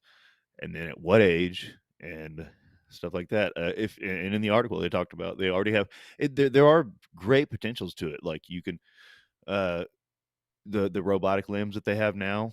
You know, you can put a brain implant and you can make it move like a normal arm. They can already do stuff like that. It's I know. crazy, dude. Yeah, that stuff Yeah. is nuts. And what's crazy is you can have like a nub, and Hmm. the human brain is so weird. Like Hmm. people that lose the ability to walk, and you have to relearn how to walk. And it's fascinating because we learn how to do that, and it's Hmm. like, and you can learn how to use a tool Hmm. and learn how to use that tool. Say you have a mechanical hand, and it's the same way we learn how to completely interact with video games. And after a little practice, and you get better and better, you can do just all kinds of crazy stuff without even thinking. It becomes an extension of you. It's the same thing. You can have a nub where you can't necessarily do what you used to do, but you can learn how to move certain muscles that all of a sudden your brain learns that when you move that muscle like this, then all of a sudden you're moving that, and it's like, okay, cool, I got it. And then you learn how to use a robot hand, because the human brain is amazing, and the human brain can learn how to use extensions of itself, and it's super crazy to me. Like you could put me in a cyborg suit, if we had the technology to do it, and I could learn how, like, oh, if I use my back muscle over here, I can move this arm on the cyborg suit Hmm. and all of a sudden, next thing you know, I learn how to move a how to, I look like an idiot right now, but you know what I'm saying? It's like the No, you human just brain is so sophisticated, it could do that, and it's so crazy to me. And yeah, you're right, dude. Before we know it, we're gonna have all kinds of crazy stuff. And now you're tapping directly. You're not even learning how to use the muscles to control. You're going straight into the brain. Human Mhm. brain's gonna learn how to do this stuff, and it's gonna be crazy. Well, and that's the thing. Like, so I teach algebra. We're talking about parabolas and quadratics right now, which everything falls in a parabolic arc, uh, and it's amazing. So we didn't grow up. Get old school here. We didn't grow up using graphic calculators in middle school. Okay, we didn't. Like, I don't know if I'd use one until in college. Um, but these kids are allowed to. Jeff Bezos is investing in immortality. Makes him in real life Lex. It really does, and he looks like it too, right? Like, damn it. Yeah. Keep going. I didn't mean to interrupt you with that comment. I just thought it was No, funny. Keep that going. was a good one though. No, but they think these calculators are smarter than them. The kids are like, oh yeah, of course it's smarter than me. And I'm like, no, besides, that you're pumping blood and your brain is pumping blood, you're breathing, you're thinking about what you're going to do later on while you're doing your homework, but all this other stuff. Just think about some, parabolic arcs are natural. And when we shoot mortars, when we shoot missiles, like computers do it. But for them to learn that, we have to put it in. But if you ever shoot a basketball, it's like, okay, that was wrong, and you correct, and then you correct, and then you correct. And then, you might not be the best basketball player in the history of the world, but your brain figures it out after like, 7 to 10 tries. Like a computer could just can't do that yet. Or, maybe one day it will, but it can't. Like your brain figures out like advanced math. That's what it's doing, advanced mathematics in your brain while you're, just shooting a basketball, and you don't think about that because you're thinking about all this other stuff and you're pumping blood and you're breathing and all. It's amazing what your brain can do. You know what amazes me is the idea of, like, hypothetically speaking, being able to, okay, I got this thumb drive. And all of a sudden I know, like, everything. You know what I mean? I could Hmm. sit there and recite a book because I have it in my brain now. Like you could sit there and like, are we gonna be able to store, like, and even also I learned kung fu. You know what I mean? Like, are we gonna be able to learn stuff like that? Like, or is everybody's, I guess, may I wonder this too. This is getting real deep, dude. Is people's ability to do kung fu is probably individually different for every person. The ability to control your limbs like that is probably different for every person. And think of it this way, like, to where you wouldn't be able to program somebody to do that, because, like, consider this. What if what you see is brown and what I see is brown is actually yellow to you. Like maybe like what Mhm. if different people's perception of things is completely different? What if the ability to pick up your foot and kick a light bulb out of the ceiling is different from the controls to make me do it because we're different machines. No, Even though because there's still physical limitations. yeah, Yes. yeah. Yes. So like we won't be able to put to like "Psh, I know kung fu, but you could have the fundamentals where maybe it's easier. And But what well, no, about information? Like, will you be able to put memories and information into people? Some it's like it's crazy. that's but see, what I think about that is stuff like that is it's so you're uploading information. Um, in college, that's basically what it is. They like the amount that you can cram into your brain in 3 months is amazing, and then you immediately forget it, uh, unless the next class talks about it. But It, they pump this stuff into your brain. I have friends. I'm not even joking. I'm not trying to talk bad about anybody either. I'm not gonna name names, but who are literal like engineers, like can design fucking chemical plants and, but they can't change their own oil. So having information readily available to you, I mean, they know the process, they know what they should do, but and then having an aptitude for something is entirely different. And aptitude is your brain and your body working in tandem. Like we got this, we can do this. And I know a lot. Same thing. Dude, I have tried and tried and tried to play music or guitar yeah. or and stuff like that. I can't. It's not me, man. Like Do you, you can upload it into my brain. I want to so bad. yeah, Like I love musicians. like Like do you think our computers are actually different have different computer languages? Like both we both have supercomputers, but the Mhm. same that is like your glasses are a different prescription than mine. If I put your glasses on, they wouldn't work. If you put a chip that if I had the knowledge of kung fu and I put it onto a thumb drive and gave it to you and you put it in your Neuralink, like all of a sudden you couldn't do kung fu like Neo because your body speaks a different language because we're all different. Like that's that's I I. you think I just smoked a big giant bowl of weed from how deep I'm getting into this, but like I just had that thought. I was like, that's weird. Now, which makes me wonder, will we be able to like access directly to Wikipedia in our mind with the Neuralink or I not? Will we understand it? How will that work? It's interesting, but we're not going to know until we get these human trials going, and yeah I guess we'll have a lot more answers after that. Which yeah. which gets me to our next topic, which has nothing to do with Neuralink, but we're going to move on to the next topic because because it's That's a good time. segue. It's time. And speaking of time, a lot of time. It's And when time I to get say ill. lots of time, I'm saying, boom, Batman will have a jaw dropping. When I say Batman, I mean the Batman with Robert Pattinson is going to have a jaw dropping runtime. Yes, and there's a whole article about it. But this movie's going to be it's going to be 3 hours long, which is insane. It's going to be a whopping 2 hours and 55 minutes. Hey, so why don't you tell people what you think about that? I'm getting a call, so I'm going to put you on solo screen while I figure out what the heck this is about. No problem. So whenever it comes to like, I go ahead. I'm about to boom. Maybe there you go. Mm. And 2 hour and 55 minutes is a long time, but it's kind of becoming par for the course. This wasn't, like, very amazing to me. Whenever you think Shang-Chi is 2 hours and 45 minutes, um, and I would think, a Batman movie would have a lot more to say. He's a lot more established character. He's, there's a lot more. I think they've got Penguin and, another villain in this film. It's an origin film. No, well, Shang-Chi was as well.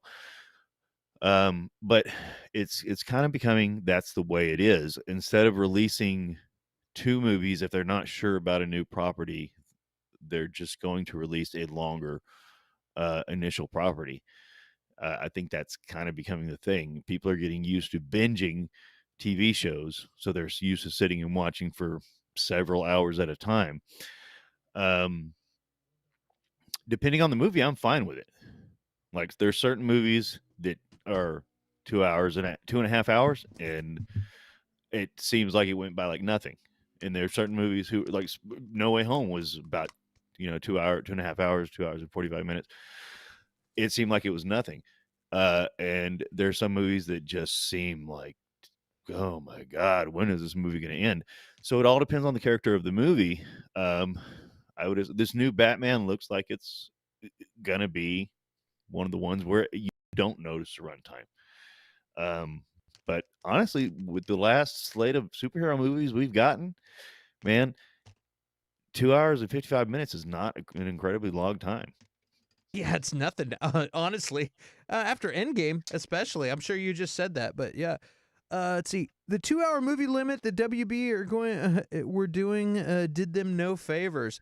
Batman versus Superman Ultimate Edition, Yeah. full 3 hours should have And been with the theatrical release. Some movies need to be longer to tell a full story. Absolutely, like the yeah, Snyder Cut. Yeah. good. Yeah, that's a good point. Or let's think, split them up into separate movies. I think they're so afraid of losing money on separate releases that they just cram it all into one movie. You know, um, and that's kind of the world we live in now. I would have done half and be like to be continued, and then That's what I'm saying. have part 2 though like 3 months later. Like Yeah, have it exactly. soon. And then We're the people that are like, dude, the first half was freaking amazing. The buzz catches on, and then when the second one comes out, everybody has to go rush and see the first one before the second one comes out. They can't even stream it. It's only a while it's still in theaters. it's Yeah, yeah. only before you release the second one, you have only theater only. So then you're gonna have a whole resurgence of people Mhm. either going to see it a second time to refresh themselves, or fuck, I never saw the first half. I heard from everyone. Everybody's been talking for months how good this is. We got to go I'm gonna check be it out. And then they go doubly see, and then behind. yeah, then Yeah. and then all of a sudden, so they got their big sales at the beginning, and then they get big sales at the end, and then the new one comes out. It'll be really good. Well, and that's yeah, because like we're already used to streaming culture. That's why I think it doesn't bother people as much. And that's perfect. Like we're used to streaming culture, so like movies are going to be kind of streaming from now. Like not streaming, but like in succession like that. They should do that. Make it, not fucking 5 years between each movie. Like Yeah. the actors have obviously aged and blah blah blah and all this other stuff going on. Yeah, just film like 3 or 4 of them at a time and release them. That's a big investment. But at the same time, if you're doing a fucking Batman movie, like, are you really gonna lose that much money? Like, come on. I'm gonna go see it. Like, everybody's gonna go see it. Like, unless it's him sitting on a toilet for 3 hours, like Yeah. it's probably gonna be it's gonna make money. If it's some new character, then you got to Right. be strategic. But let's face it, dude. If it's a Batman movie, a Superman movie, the Avengers, Wonder Woman, You're gonna make your money we're back. all going Yeah. to see it. Like Yeah. like get the hell out of here. If you don't think that we're all going to see it, like come on, man. Um, everyone will watch a Batman movie. Exactly what I just said. Jedi Master EJ, get your own material. I just said that. Just kidding. Yes, great minds, man. Batman is going to do well, no brainer. Raj, I just said that. Get your own material. Y'all write your own comments. I just wrote them for you. What, like, we need quality, is what we need. Man, I wish that was louder. Let's see here. A movie only feels long if the story isn't any good. WB execs who wanted the 2-hour mandate were thinking about more Yep. screenings, corporate greed, stupidity. Yes, that's exactly what Wow, they're that's a doing. good point. That's a That's good exactly point. what they're doing. They're like, hey, we want you to fit this. We want you to fit this movie in under 2 hours, and it's because they want more showings during the More day. screenings, They more want more screenings. If like you have a 6-hour movie, you only get 3 screenings. If you have a 2-hour movie, you but have if like it's fucking 12 that's screenings. but if you make a good one, like No Way Home or something like that, like people are gonna. I saw it twice. People are like, it's gonna be top of the list for a month or so. You just you know it'll even out. Like they don't get that. But that's a very good point. I'm glad y'all brought that up. Savage Beasts, I believe this is my nephew, says, when are the edited vids coming out? When I edit them, dude. How about that? Working. Snap. I've been busy, but we got some stuff coming. We got some stuff coming down the pike. Rewrite Batman. We'll do an amazing in the We'll do an amazing in the theaters. Battinson is now the best Batman ever. Dude, we haven't even seen the movie. You're already calling him the best Batman ever? What are you talking about? Oh, or unless you're mocking the execs. Oh, Batman, the best Batman ever. He's gonna be amazing. I think a little person named Michael Keaton might have something to say about that. Yeah, I think so too. You want to get nuts? Let's get nuts. All right. Well, and speaking of Batman, the Bat music was good. If you haven't heard about it yet, Oscar-winning composer Michael Giacchino, I don't even know how to say that, Spider-Man No Way Home, Jojo the Rabbit, today unveiled the main theme for Matt Reeves' The Batman, which is set for release in the U.S. on March 4th. The upcoming superhero film picks up with the Caped Crusader, played by Robert Pattinson, with a B, in the second year of fighting crime. Watching as he uncovers corruption. That's right. I heard the music. I think the music's real cool. It's got a good vibe. Did you go listen to that video? Did you watch that? I sent you the YouTube video with the music in the background. You probably heard it in the trailer if you didn't go listen. Yeah, I enjoyed it. It might just be the nostalgia factor. But Danny Elfman kind of like, Bum, bum, bum, bum, yeah. dun, dun. It was definitely Bum, bum, darker, but it bum, wasn't bum, as dramatic bum, as bum, bum. Danny Elfman. So Ye- I enjoyed it, but it wasn't. I don't know. It didn't hit as much for me. We even played that theme in band in high school, so it's like, Yeah, exactly. yeah, I can even hear the little parts. Yeah. Oh yeah. We got Let's see. Kaz back. Kaz is here. Hey, what's up, Kaz? Kaz, what's up? Kaz. Yeah, Batfleck is my favorite for sure. I'm a big fan of Batfleck. I think he really did well, and I was not expecting him to at all. Yeah, I was like, oh, really? Like, I mean, he has a superhero face. Let's be honest. Like, he has a superhero face. Like, Chris Evans and certain people just look like superheroes. And I was just like, okay, that's why they picked him. But no, he really did well. When he goes into that warehouse building to go save Martha Kent, Mhm.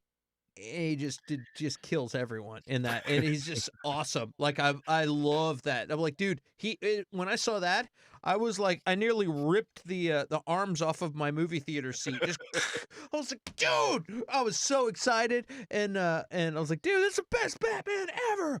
I don't care what anybody says. I don't care what Raj says. This guy's the best, and yeah, I stand by that today.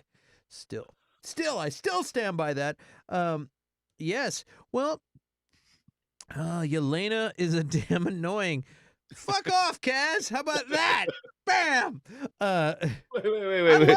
So wait. We got two Yelena deniers in here. What the hell is happening? Why are you guys ganging up on Yelena? I love ScarJo, but Yelena was just killer, man.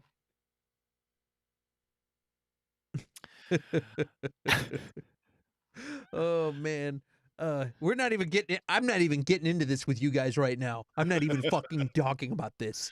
Period. Well, let's see. What about this? Netflix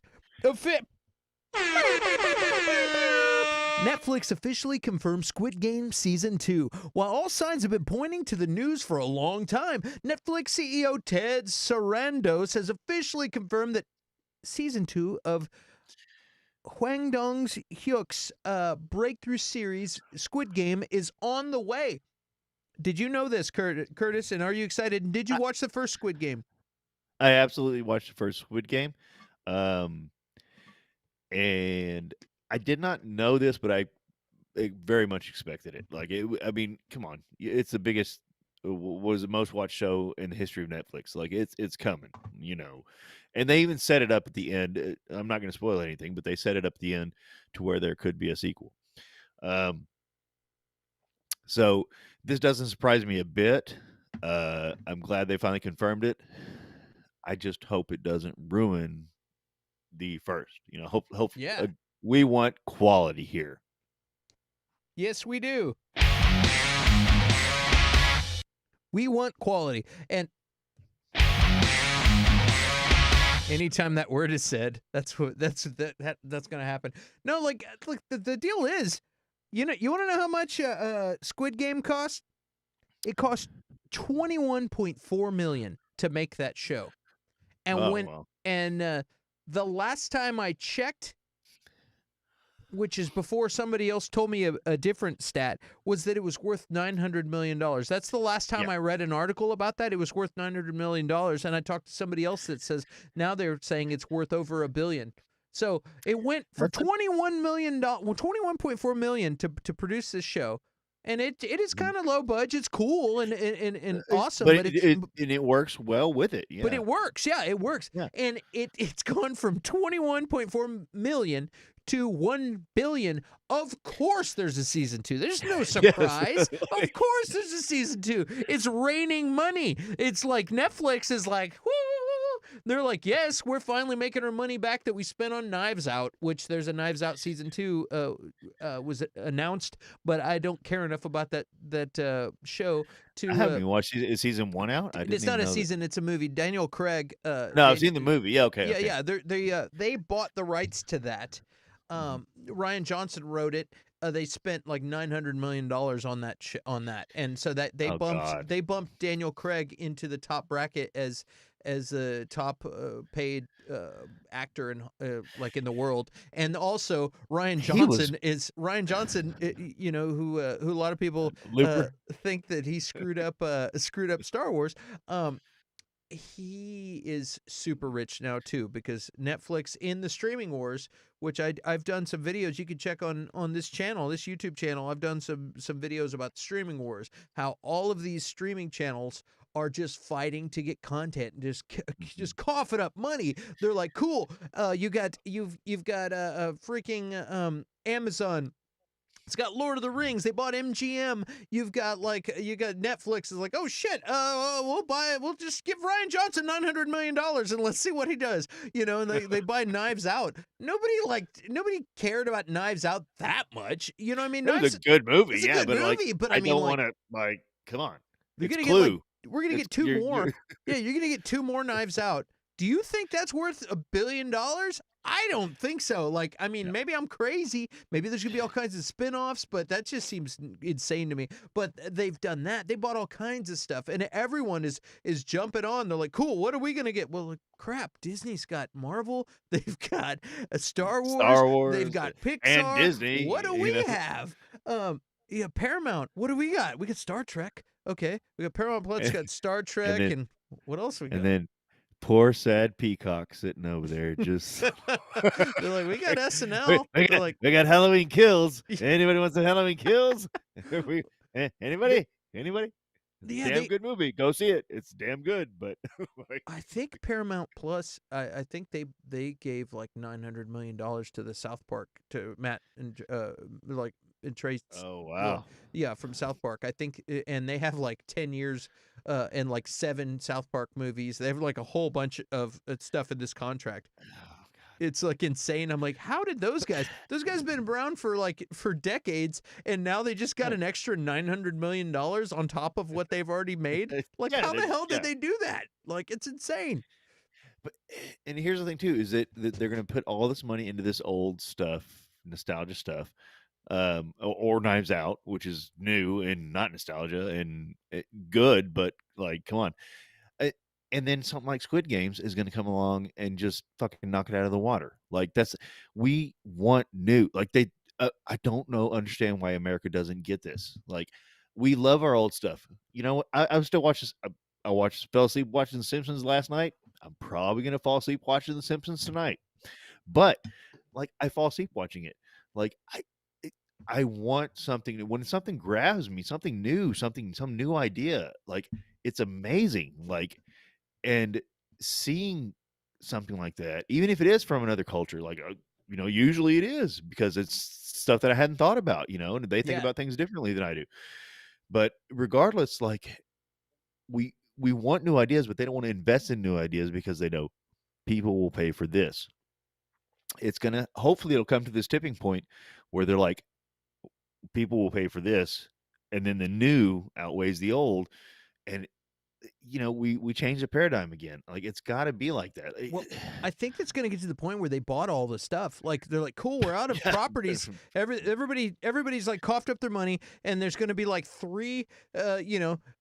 Universal will probably like eat up Paramount, and it'll become like one, and then there'll be like three. There'll be like Netflix and like Amazon and something else. It'll be like three superpowers, and then they'll all crank up their streaming service fees to like $30 because there's nothing else, and they'll all be $30, and then we'll all be back to paying $100 a month on cable again because pretty much, yeah, it's coming. Yeah, just get ready for it. Like it's coming.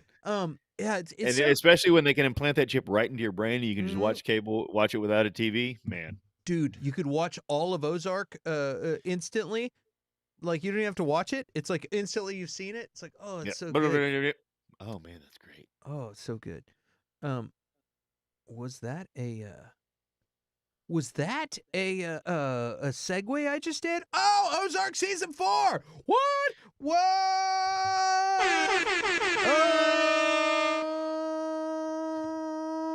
Yes, that's what that was. That was a Ozark season 4, guys. It's out. I just saw it before. I was like, dude, you can't have Ozark out right now. I'm about to do a stream, and now I just want to watch Ozark. Like this is bullshit. I can tell you all that stuff about technical difficulties. He was just watching Ozark over there. Like. Yeah. I did watch the trailer, and dude, it looks freaking good. I don't know if you've never seen, if you haven't watched Ozark, Curtis. I have not. No, the show's fantastic, dude. Ozark is fantastic.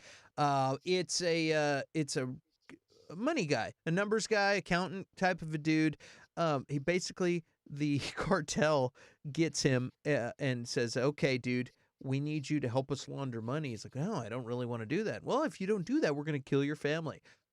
"Oh, okay." So he ends up having to move to the Ozarks and takes all these failing businesses that all have like marina kind of bars and grills and like businesses, and invests all this money into all these businesses that's drug money, so that they can launder drug money through all these businesses that aren't really doing well, but they make it look like they are, and it turns into a huge front for the cartel, and it's really interesting because there's like this. Jason Bateman is like finding himself in like all these situations to where he just has to like, okay, it's what he says. He just goes, okay, like it'd be a dead body, like something happens, like, okay, I guess I have to take a suitcase full of money and go bribe the sheriff now, like, okay. And he's constantly problem solving, and it's just crazy. Like the show is insane, and it's a really fun show. And we got season 4. This is the final season. If you've followed the show in the past, I'm sure you're as excited as I am. And if you haven't, go watch it, because it's a really, really good show. It's a really good show. And nobody's a superhero, but it's a fantastic show. And even Scorsese likes it. So let's move on. Oh, yeah. No, I definitely want to check it out. I enjoy Bateman and everything he's in. And yeah, sounds good. It's a fantastic show. So let's see what else we got. Here's something exciting. Boom! A Tiger King spinoff. Speaking of Peacock, they're doing Joe versus Carol.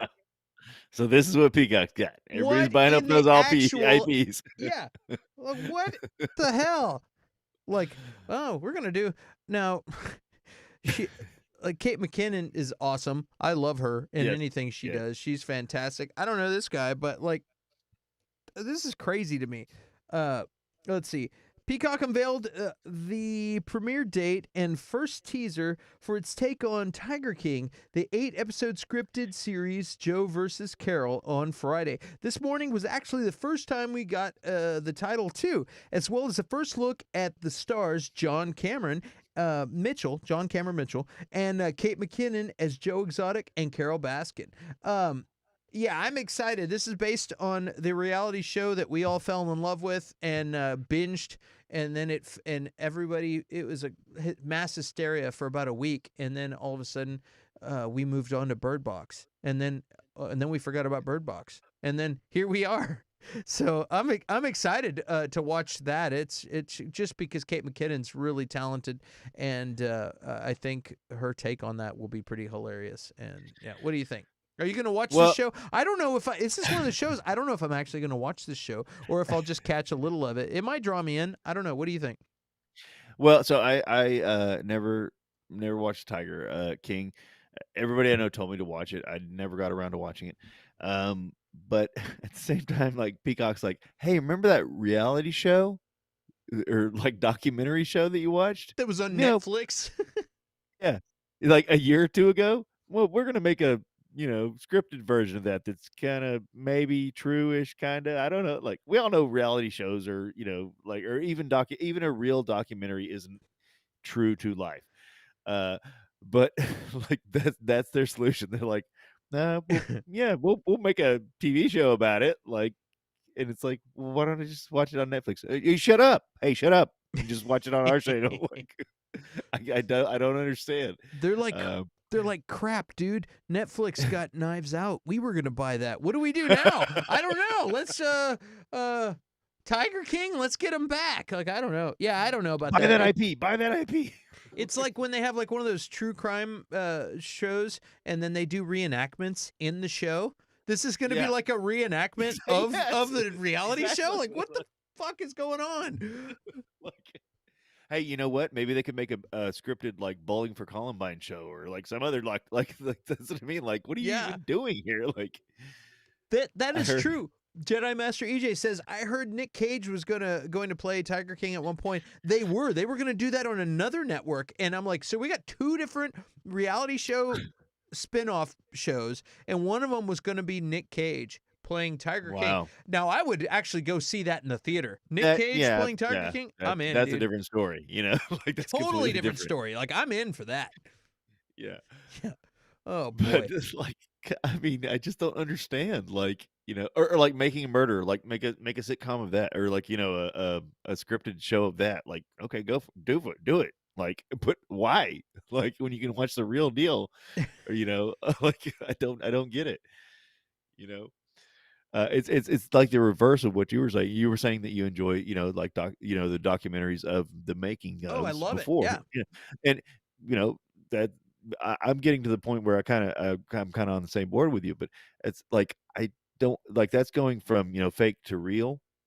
I don't want to go from real to fake.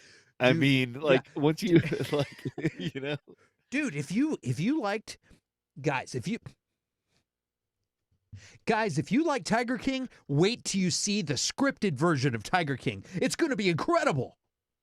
Exactly. In this season, blah blah blah happens. Did that happen in real life? No, it didn't. But Yeah, I don't know, dude. That's kind of weird. We'll see how it goes. Trust me, we'll be here every Friday to make fun of it for sure. And maybe it'll be fun because again, Kate McKinnon. Maybe they're gonna really camp it up and make fun of this. Because the thing about it is, if like, it's a comedy, yeah. they're like, we're gonna really hit this thing home, like really go for it. Then it could be really funny because For sure. the reality that these characters, these people, they're not even characters, they're people.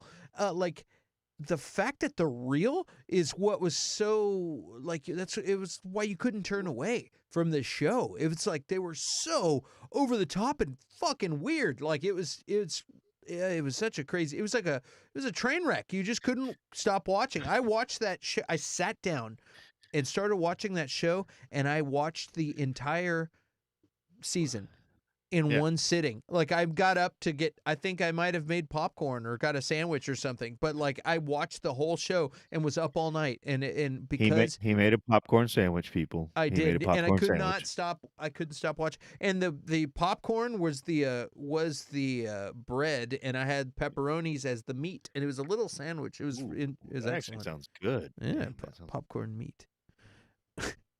Show looks unappealing to be honest.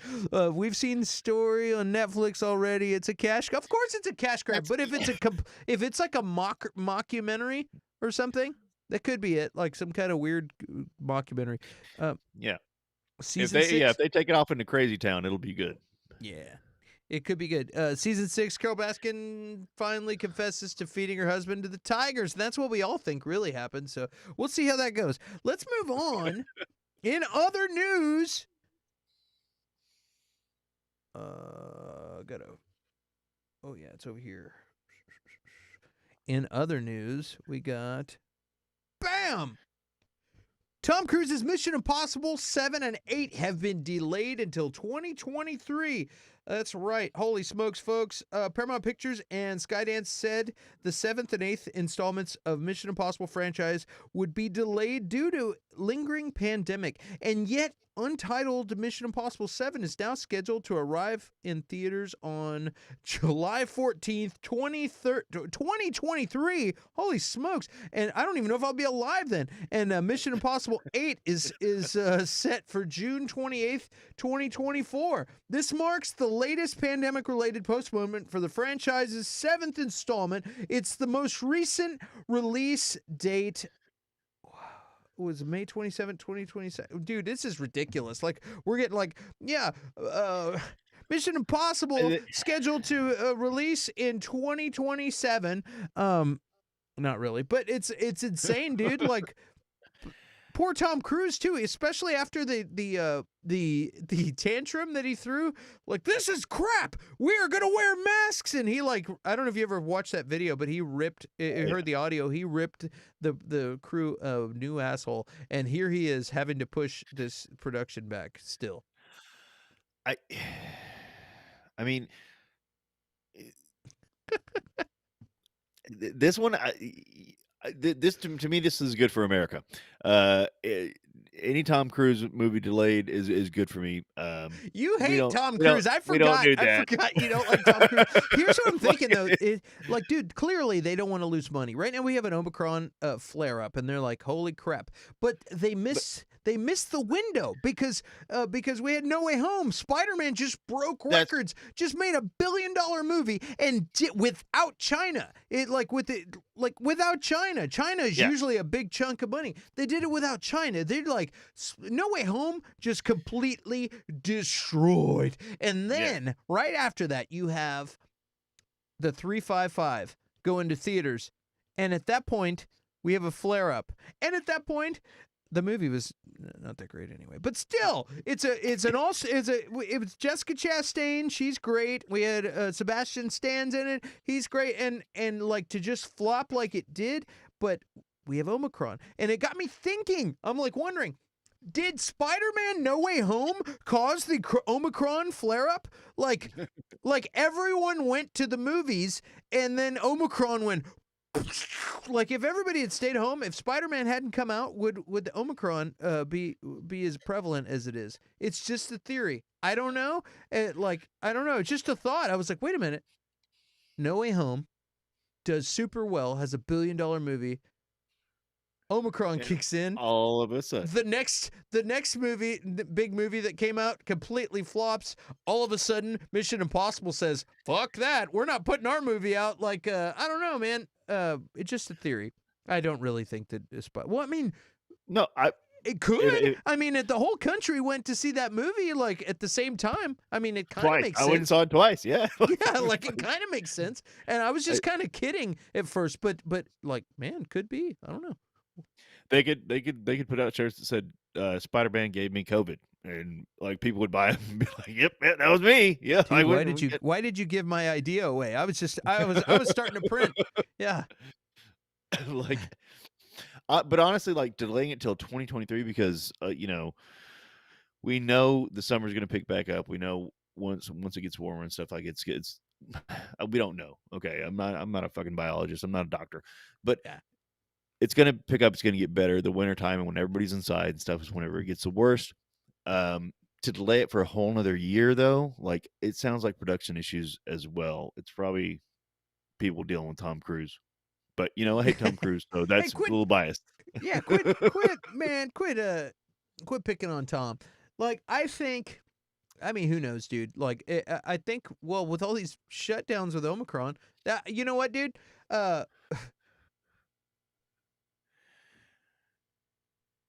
No Way Home gave me Omicron, and it was totally worth it. Like, yeah, that or something like that. You know what I mean? Yeah, Caught Omicron at No Way Home. It was totally worth it.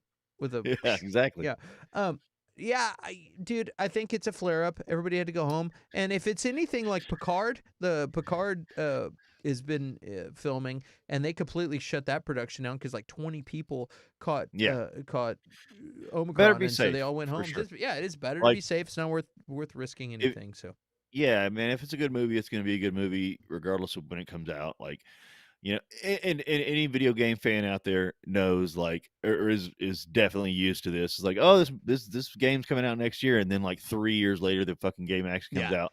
And as long as it's good, it's actually worth it. And that's just due to production stuff, like not even pandemic stuff. So if they actually make it worth it, um, it's not gonna matter. yeah. Do you remember, dude? Remember when we were in high school and it was like, dude, it would take like 3 or 4 years for like the new Rage Against the Machines finally out. It was like 3 years I later. know. And it would take One, ages, but it would be it like, would- yeah. like it's insane. Like, yeah. Oh man, yeah. There's so many bands like I'm waiting for it to come out like with a new album, like Bad Religion. Like they put out singles now and again, and like I've been waiting for the new Ritalin Kids Oh forever. yeah, God, totally. it's the fucking. Yeah, like, dude. Oh, you know, you know what's funny though is it doesn't even seem like that long now. 2 years doesn't seem I like know, that long. That's I know, weird. But when you're in really. high school, that was like an eternity. Like, dude, like Yeah. that's like Oh my forever. God. Um, yeah, Adele got her show canceled in Vegas. She had a new show she was going to start doing in Vegas. Apparently, she got emotional, teared up about it a little bit. Yeah, yeah. The threat's still looming over us. Raj said, I believe 22 will be the last year we'll be dealing. Hopefully, we don't have any Yeah, I hope crazy so too. variants popping up and stuff. I And like and and we're joking, but like guys, we don't mean to joke about. You gotta laugh every once in a while. Like we're not trying to we're not make light of it. trivializing anything, Yeah, and exactly. yeah, But we've even dealt with loss because of it recently too. So so it is a serious thing. But we're just talking about life, and life can really kick you in the nuts, and the way you get over it is to try and make light of some things and joke about some things, and because if we let all these things really get to us, it would really sink our battleship. We're not going to let yep, that happen. We're going to keep plugging. We're going to keep streaming. We're going to keep making shows, and hopefully we'll all be laughing a year from now. All of us will be in the same room watching Adele rock out in Vegas, and it'll be a good time. And we're gonna be like, remember that time we were on the stream? But yeah, we should plan that trip. it'll be the Fabulous Baker Boys / verses / whatever we're called in a year. Yes, it'll be And all of the our fan British meetup. counterparts in Vegas, Yes, the fan meetup rocking it out. in Vegas. It'll be great. Oh man, As our greatest American hero goes, Rocky Balboa said, "It's not how hard you can hit; it's how hard you can get hit and keep moving forward." that's right. It's not That's the over way it till it's goes. over. That's right. That's right. Well, let's see what else we got on the old docket here. Mississippi. I don't even know what that is. Let's see here. Well, we're Oh, gonna talk about a little bit about the whole Russia thing if we wanted to. oh, I We're didn't even get that graphic in here, but that is pretty crazy. Um, I can do that real fast. That is yeah. a So go yeah, ahead. Russia's no. Well, while you getting the graphic up, if you want to. Yeah. So Russia's building up, or has been for a long time now, building up troops on the Ukrainian border. Um, America doesn't know what they're going to do. Ukraine doesn't know what they're going to do. Uh, uh, Nobody except really Russia or Putin knows what they're going to do. Um, and it's significant. I did see some articles as well saying that it's not even That's the wrong one. America spying on Russia anymore. It's Carol and the Tiger King spying on Russia, but uh, and Tom Cruise. I'm trying to do No, but this. No, that's uh, the wrong thing too. Damn it. the it like literally there's so many satellites out there that like Google Maps and all this stuff. is just literally passing over and can see their troops. There's not even spying anymore. It's open to the public. But there's this, they're amassing troops and they're gonna do something, or they may or may not do something. It may be a bluff. We don't know. Um, There we go. it's what's worrisome about this is that World War One was started over the assassination of Archduke Franz Ferdinand, who was a nobody, and it started an entire world war. Uh, World War II is a whole other thing, but like, and I'm not even necessarily global conflict, but like just this is bad. This could be serious. Like, Yeah, yes, yeah, we're all sitting here talking about movies and stuff, and I don't like to get into politics. I don't like to yeah. We're not. get into dark, scary stuff. We're not getting into politics, but dude, and some of our friends on here are in the UK, Yes, and we got people yeah, all over the place. But this is kind of scary. When I started watching, I'm trying to find the images now. I don't even know if the images are on here, but like. There was some pretty crazy imagery that I was seeing on this, and I was like, man, are you kidding me yeah. right now? Like, You can see hundreds of tanks and battle state or not battle station, but well, yes, battle stations, but troop uh details and stuff like that, and it's pretty crazy, man. yeah, this is all satellite views right here. That what we're showing here Right. in the middle. That's satellite views of like of vehicles lining Mhm. up at that border, and then crazy. And then you got like significant President Biden is promising significant harm to Russia if it launches a full-scale invasion. It looks like they're lining up at the border. Like what the hell is this going to like that's crazy stuff to me. And Yeah. what me and Curtis are doing now is we do our reading and we scroll and peruse the internet. If we see something interesting, we send it to each other and be like, hey, maybe we could talk about this.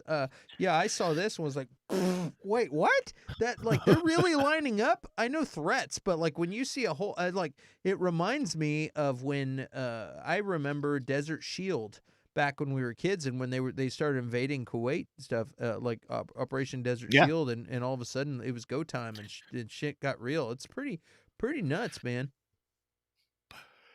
Yeah, let's see what the gang on here says. Extremely tense since the UK is supporting the Ukraine. Yes, and we're supporting the Ukraine here in the United States as well. Last thing we need is Russia declaring war. Not good for anyone. And Russians don't fuck around. I don't think sanctions will deter them if they decide they want to invade the Ukraine. I don't think so either. Um, Yeah, I don't think so either. And like that's the thing. I don't think Putin's planning like this. Putin's a very smart guy. I don't like him. He's terrible, but he's a very smart guy. I don't think he's planning some massive invasion and he's going to go take over the world or anything like that. I think he's going to do something, and that's what I mean. Like it's those little things that lead to these huge conflicts. It's he's gonna, it could be some small mistake that leads to something that's way bigger. And but to be fair, just like the prime minister of Ukraine said, whenever Biden had said, a minor incursion or whatever like that, the prime minister of Ukraine was like, they're invading our country. There's not a minor they're invading a country. Like it's not minor. Like, and it's like, fair enough, man. If somebody invaded America, like even if it was just like, we're taking New Jersey, like, yeah. like you can take the rest of the country. We're just taking New Jersey. Like we'd be like, fuck you. Like we're going to war, So, um, like I understand that as well, but like that's what I mean. Like small things start. Yeah, exactly. Like nobody's gonna actively declare war against Russia. Like, but like things build up. There's this pressure cooker now. The world just decided to go crazy. Even before the COVID. 5 or so years ago, the world just was like, hey, let's go crazy. And it's gonna be rough. It's nuts. So I don't know what the so World War seems very unlikely. Yeah, I mean, I don't know, I but mean, I hope you're right, I hope man, so too. But what if they go screw you? What if they tell Hong Kong, hey, or what if they tell China, why don't you go get Hong Kong and we'll go get the Ukraine at the same time? like, I mean, like what are you gonna do? Like, and no, I mean, and that's the thing too is like there's other things that are going on, I mean, you can talk about North Korea, you can talk about like this thing. China has it's like something like 25 million young men who cannot find brides because of China's one-child policy. Uh, what do you do with 25 million young men?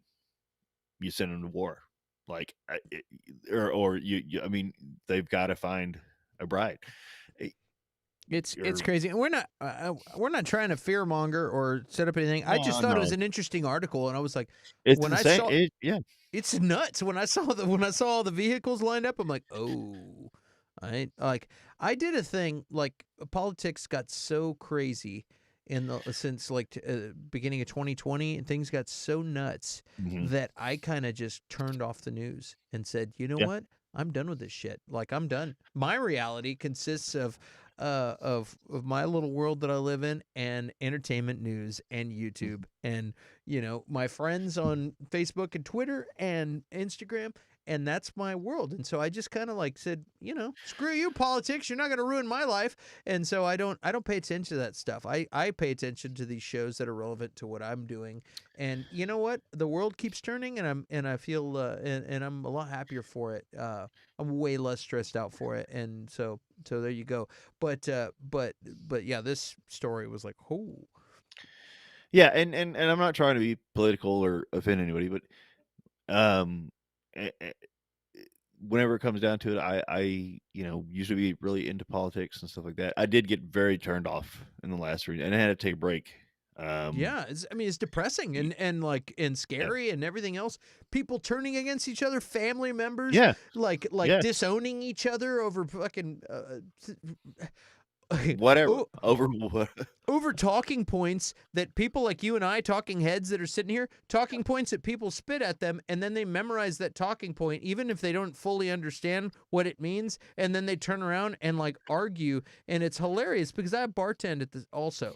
Now, I know that you guys probably think I'm independently wealthy, but I bartend a few nights a week, and I sit here and I can listen to the entire room regurgitating things that they heard on a show that isn't even their own info. I can hear the exact same comment being and people arguing, having the same, and the comebacks are the same. They're having the exact same argument that they're having because everybody's got memorized talking points. And I just said, you know what? This is fucking crazy. People are getting programmed by the media, and yeah, I don't want to be a part of that. So crazy stuff.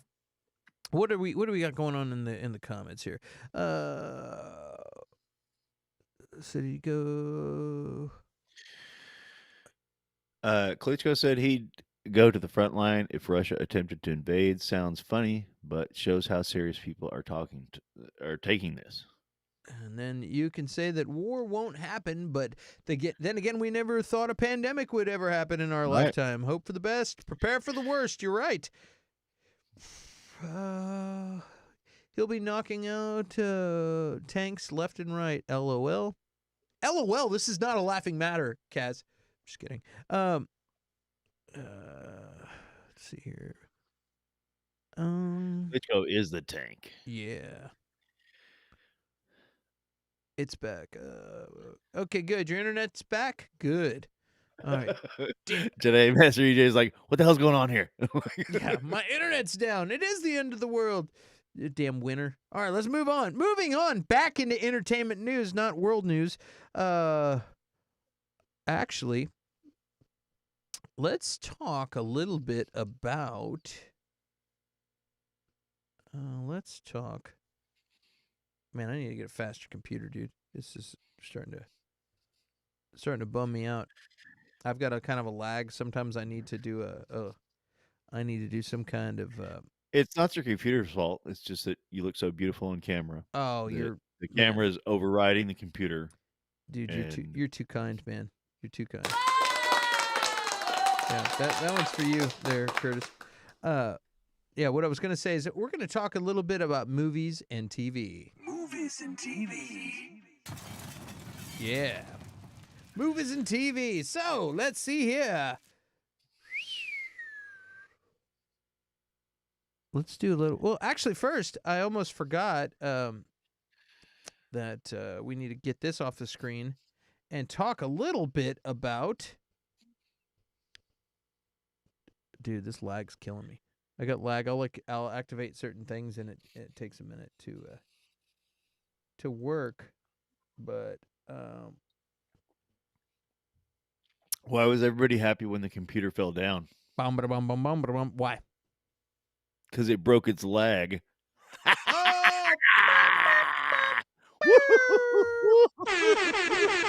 Oh man.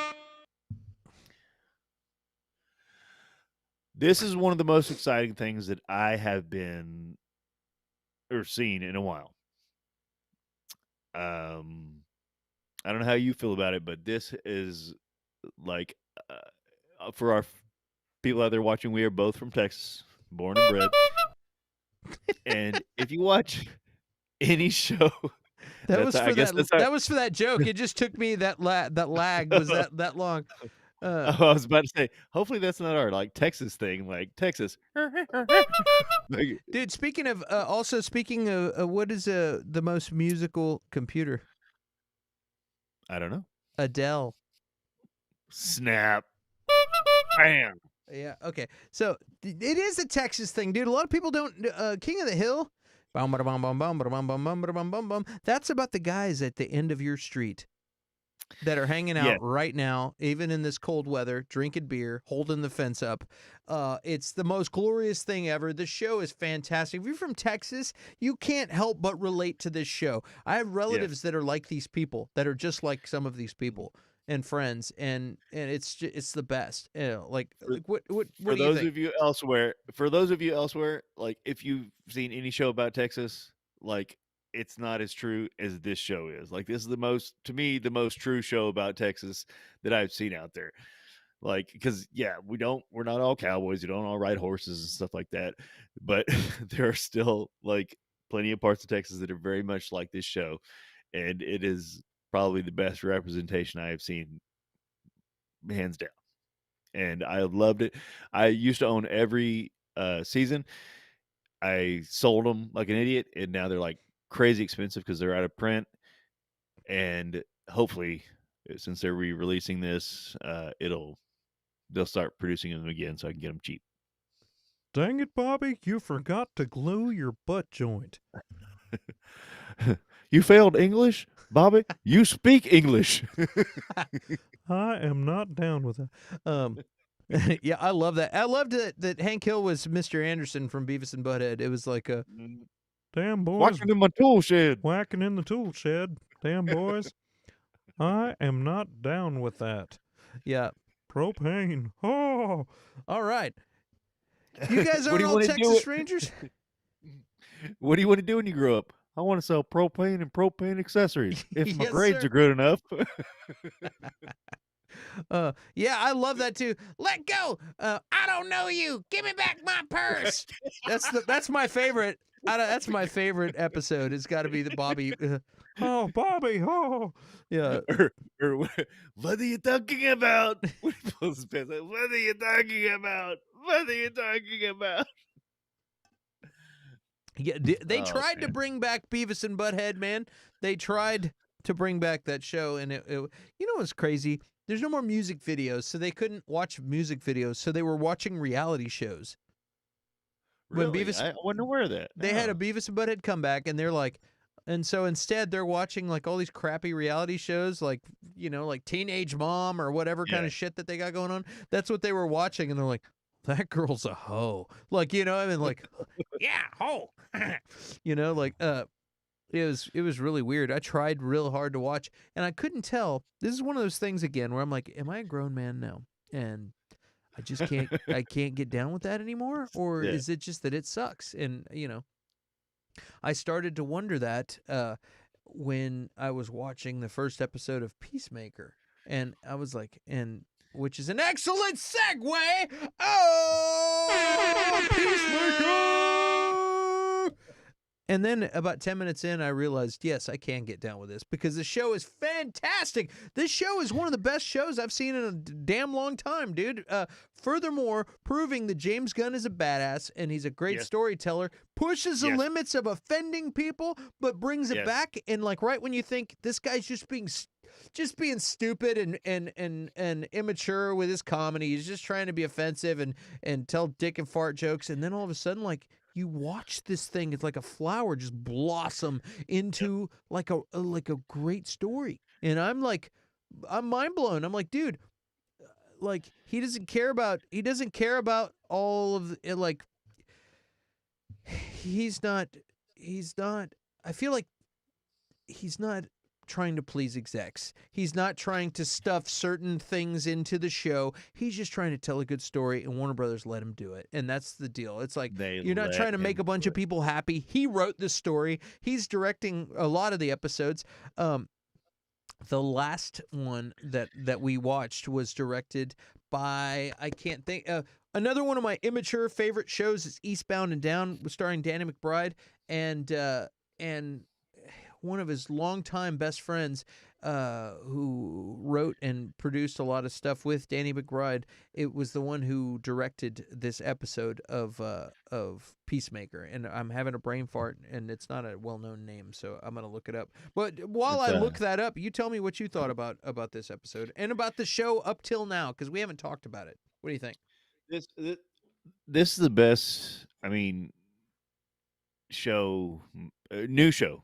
Like I said, I've been rewatching Daredevil and Jessica Jones, and they're great.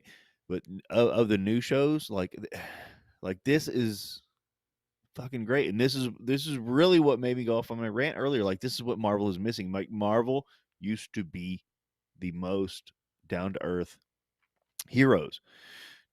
Peacemaker is just fucking knocking it out of the water, just killing it. It really is, dude. I mean, if you haven't seen it, it's a good storyline. It's a fantasy, sci-fi storyline, like however you want to look at it. But it's this normal guy, and he's got these normal, fucking terrible, horrible, normal problems. And they're humanizing him in such a way that it's like, this is what you don't want that from all your heroes, okay? Jody Hill is his name. Sorry, Jody Hill. He's badass. He's he did The World's End. He's done all this stuff with Danny McBride. Oh wow! Okay, like the stuff that cool. Danny McBride's involved with. He's the. So I saw his name and I was like, dude, this is gonna be nice and offensive and fun. Like, but go ahead. I didn't mean to cut you off. No, but that's this show is really like it's what, to me, it is very much, this is what Marvel is missing. Like, this is what the MCU has, or what the MCU has become. This is what it's missing.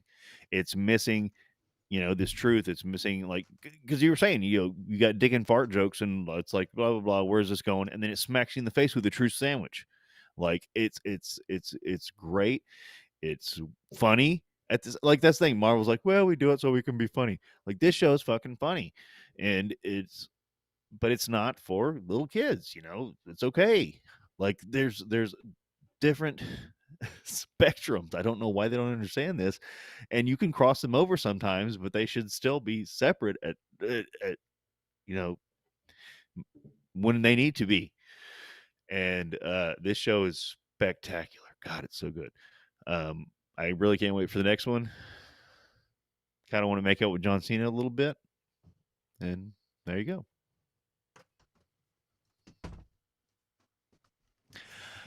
At the same time, it was that lag again. This yeah. It's great. Agree, Curtis. One of the issues I have found with MCU is a lack of grounded reality. And I also really, yeah, absolutely. And I really like Rajneesh make a spinoff of the show starring Clint Curtis called The Peace Bakers. Yeah. I'm down for that. We'll bake whatever we have to get peace in this world. That's right. Whatever the cost. Do you think Peacemaker could fit into the Snyderverse when WB brings back? I I don't know. It's one of those but weird things that the vibe is totally different. I but don't know. But I think what do you think, Curtis? well, I was gonna say, like, I think for me, what I got from Sunny versus he was gonna go darker. Like that's the thing. Like Marvel was going nice and shiny, and he was gonna go darker. It in the comic book wise, it was always the opposite. DC was nice and shiny, Marvel went darker. But I think that's why Snyder kind of did what he did, and I'm not the biggest fan of the Snyderverse. Like I enjoyed it. It was definitely original take. Um, but I'm not like as super Bef- huge of a fan as some people are out there. I'm yeah, not before against Raj it. set you on fire, how do you like the Snyder cut versus the Whedon cut?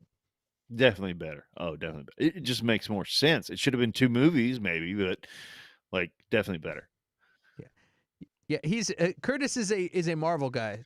Guys, Yeah, I'm very much more. Yeah. don't light him on fire just yet, guys. Come on now. But I like what DC is doing now with stuff like this. Like they're doing what Marvel did. Like they're like we're going to go like DC heroes were like gods among men and they weren't relatable. And then Marvel brought heroes down to earth. And now movie-wise, cinematic-wise, Marvel heroes are these gods.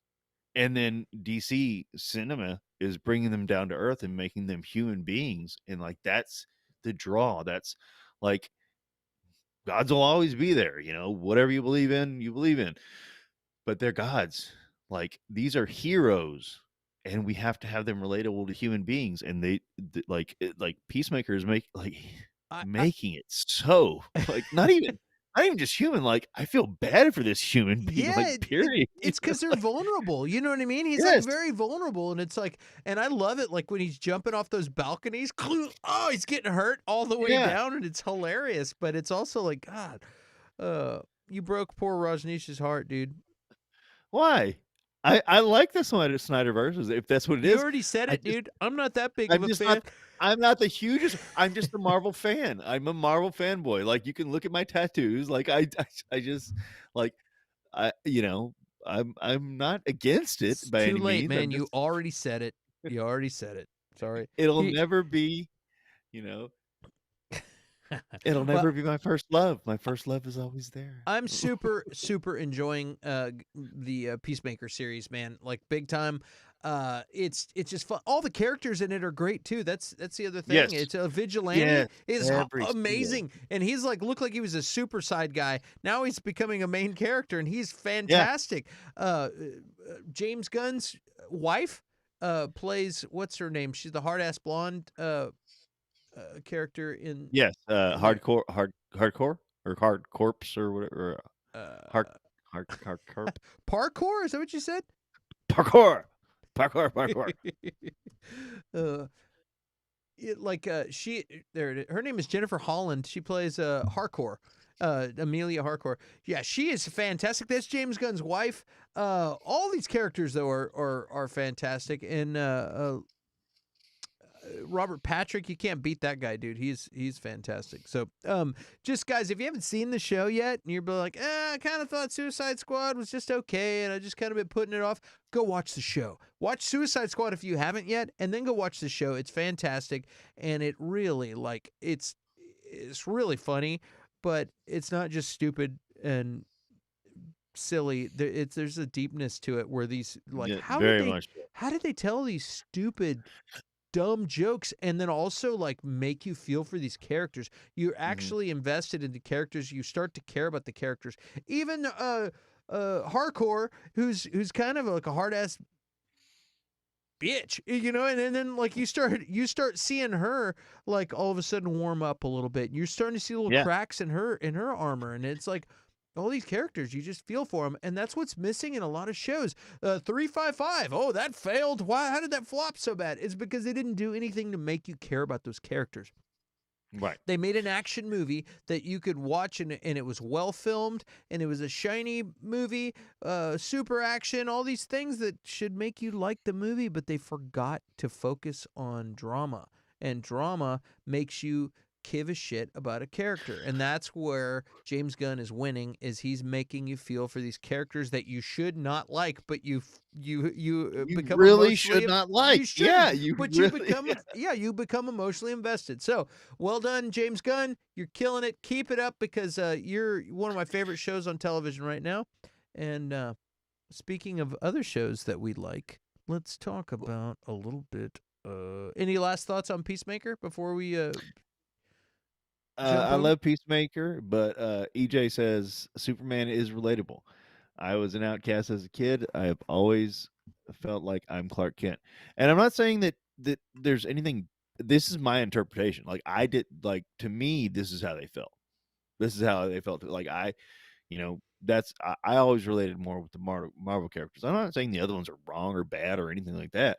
This is like I related to Marvel characters more, and that's how I saw those characters. They're obviously there's like at least half the segment of society that feels the other way. Dude, Um, but that's the thing is that like I'm not saying that I don't want to go out there like and be like I'm not a super fan of Superman, but there are obviously tons and tons of people who are. I might be in the wrong. I'm just saying like to me I never related to him because he was so powerful, could do everything and stuff like that. Like the Supermans so that aren't very good are the ones that don't have a very good Clark Kent. Those are the Supermans that well suck, and again, and that's yeah, absolute he's fact. grounded and Yeah, humanistic. Yeah, he's yeah, grounded. Yeah, exactly. like Christopher Reeve's Superman, out of this world, dude. And I'm gonna say this, man. The Lois and Clark Superman, like I never gave a shit about that guy before until this Lois and Clark series that's on the CW, and where The it new showed. one, there's a new one, not There's the a not new. the It's been out for over a year, but it's but not the Taleone one, not from way back no, when. no. This is this Okay. is a series where this was this every now and then you'd have like in all this Arrowverse where you'd have Arrow, Supergirl, The Flash, Legends of Tomorrow, all these shows that were actually pretty good for a while. They kind of ran all those shows into the ground, but every now and then you'd have like because it's Supergirl and you'd have like Superman would show up and they had this Superman who was kind of annoying. You're like this guy's a weak Superman. This guy sucks. And every time he'd show up, I'm like, dude, this guy sucks. He's like, I didn't like him, and Yeah. like I just don't like him. And then they gave him his own show where Lois and Clark go move to Smallville to Martha Kent's house and instead of living in Metropolis, they're gonna move out to the country and live with their families, like with their family and raise their kids. And I'm like, dude, this is gonna suck. This show's gonna be terrible. And then I watched the show and it's really good. And it's because not Superman, but Clark Kent is struggling Kent, with his kids.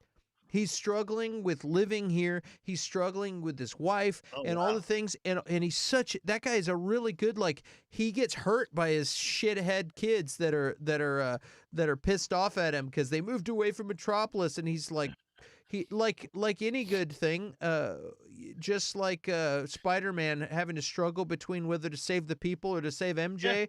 It's the same thing. They put Superman in situations where he's got to choose between his loved ones or saving the world, and it causes a struggle. But this guy turned out to be a fantastic Clark Kent, and Wow. yeah, he's fantastic, and I didn't expect to like the show.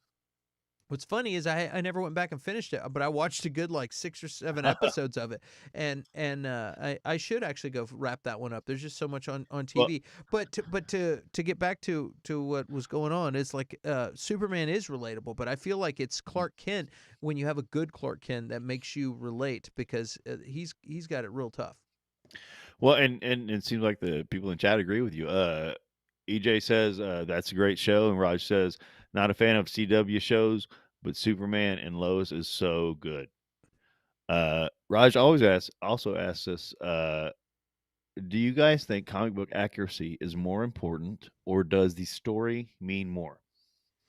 So, do you want to go on this, or Yes, I'll go, and then I'll pass it on to you because you're a comic guy. I think telling a great story is more important. If you think about comics, they keep retelling a lot of the same stories, a lot of the same characters, sometimes to make it to update it to the times that we're living in now. They don't want to have some like you got some story that was written in the 60s or 70s and it's not relevant now. So they'll update some of these stories. They've done it in the 90s and they've done it in the 80s, they've done it in the 90s and they're still redoing it and it's to make it relevant and to also put other world events and conversations that are happening to tie those things in and to make it mean something that's current. And I think if you're so worried about the color of somebody's boots while you're making a TV show, you're missing the point. You got to tell the story and make people understand the character and make the struggles that the characters have and make people relate to the character. And you got to tell that story. If it means you change something a little bit, I don't think that's a bad thing, as long as you're doing justice to the story. Now, if you're talking about gender swapping, it's a whole nother conversation. Does it make sense? Is it because people on Twitter say something and you wanna make people happy, or is it because it's relevant to the story? Like, there's a million things. Race. Changing race, things like that. That's a huge conversation. I don't even want to get into those conversations. But I think if you're talking about just like completely sticking to the story, completely, I don't think that's that important. I think they change the story a little in the comics all the time. They change people's costumes in the comics all the time. They change things in the comics all the time. So if you I think you're a real nerd if you're sitting around and go, technically the cape should have been 4 inches longer, blah blah blah. Technically, he started working at the Daily Planet before he met Lois, and this movie they bump into the street before he goes into the Daily Planet. She actually suggests that he gets a job there. That's not comics accurate. I think you got too much fucking time on your hands if you're like nitpicking like that. It's like what you should be worried about is that they're telling a great story, because if it's a shitty story, it doesn't matter if the costume is accurate or if it's exactly like the comics. It's gonna suck, and you're gonna want to watch it anyway. We need something to make us feel. And so if Peacemaker is not like it was in the comics, I don't care, because I'm really enjoying this show. There you go. How you like that? How do you feel, Curtis?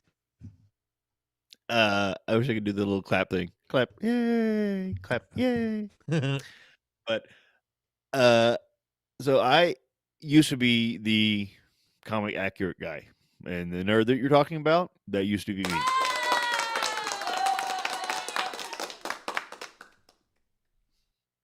Oh, thank you. But yes, so that that used to be me, because whenever Superman and Batman, came out, like, we were just so happy to have comic book movies, we didn't care. Once X-Men and Spider-Man hit, that was an accident. Once X-Men and Spider-Man hit, like, it was a little bit different. And then especially once the MCU started, like, that's kind of when because it was like, again, with Spider-Man, we were so happy to have fucking good Spider-Man movie. Like, we didn't care. Like, it, who cares? Like, it's not comic accurate. We got a fucking Spider-Man movie. We got an X-Men movie. We never had an X-Men movie before. Whenever the MCU hit and it kind of got rolling, I was kind of the comic book accurate nerd. Like, but the thing is, now with living with it, and I think with people growing up with it, like, well, people growing up with it haven't probably read the comics, but regardless, like, you understand that they have to change things besides for current times, but for the movies. Like, a lot of the stuff that you were talking about, the changes in comics didn't seem that drastic, because even though it was, if you binge them from issue to issue, it's like, wait, what? He just changed costumes like, 10 issues ago. He's already changing costumes again, but they were month to month, so that was like almost a year, when they changed comics. Whereas in a movie, you got 2 hours, that, so you're going to do these things differently. And so, absolutely, like, telling the better story is more important than sticking straight to the comics. Now, drastically changing the story or making up shit like Sony does, not to offend anybody, But like the Sony idea, just like, man, just fucking do this. Like that bothers me to the to no end because you've got these incredible storylines sitting there and just waiting to be told. But like, no, just changing things that aren't necessarily comic accurate, but to fit the times, to fit the movie, to fit the runtime, even makes sense to me. But like certain other aspects of it, uh, again, and it's not just Sony. I don't want to just pick on Sony, but like there's been other crappy comic book movies as well. But Sony's the biggest and worst offender. Um, and that bothers me still. But no, tell a good story first. These characters have good stories. Just tell them correctly, and you can update it, you can change it, you can do a lot of things to it. Just just give them quality. That, I agree with that. Oh, where'd my thing go? Quality. No, I think you're right, man. It really, it's all about that. And like, even with those issues that I don't like to get into because I don't want to get political and stuff, but even with changing race or changing gender in a thing, it's about the story. If you're to me, if you're doing it and it tells a good story and there's a reason for it, then great, then do it. You know what I mean? Right. If you're not doing it, then like for those reasons, I think that's playing with the story when you don't need to but you know, like Yeah. what do I know? I've got a comic book shaped head and I'm a half white dude, but but anyway, like, but I think the most important thing is telling a good story all around for any changes you're ever going to make to a material. Don't do it Yes. to meet a quota. Don't do it to compete with a different comic book company or something. Oh, well, they're selling a whole bunch with this Superman with this Wonder Woman thing, so let's change the gender of this to to compete or whatever. Like, if you're doing it for because Gal Gadot is selling a bunch of movie tickets, that's the wrong reason to do it. You should be doing it because it's what's best for the story. Like, So, well, okay. So that's one of the things that worries me. So, a lot of the female characters that came out for Marvel comics. Again, my I'm not picking on Marvel. My you know base is Marvel comics. Came out in they came out in the 70s and stuff like that, and they were specifically designed to get girl character or to get girls into comics. And so they basically just took like Spider Woman. They took male characters and they made female versions of them. yeah, They were Spider Woman, they were She Hulk, and stuff like that. Now these characters have grown and become their own thing, and they're a lot of them are really good characters but they were new because other characters. right, and they were pretty fucking crappy. Okay, now I wonder like if what they're doing, I hope not. I don't think so, but is if they're trying to do the same thing with the MCU, like they're throwing a lot of like just female characters out there to kind of get more girls involved. It seems like to me that the MCU is fairly gender neutral or like fan base wise, but I don't know if that's true. There's probably more boys than there is girls. Like let's be Right, honest, right. like that's always how it is. But like that's like She-Hulk literally exists because they were like, we need some female characters to get girls in comics, and then they made She-Hulk, and then they made Spider-Girl, and then they made there's a bunch of other ones, and they just literally made female copies of their male heroes, and it didn't necessarily work. But then somebody was smart enough to pick up and be like, oh, let's take that character and make them awesome, and they did, and Yeah. we have these spectacular characters now. I just hope that we're not going down that same road again with the MCU.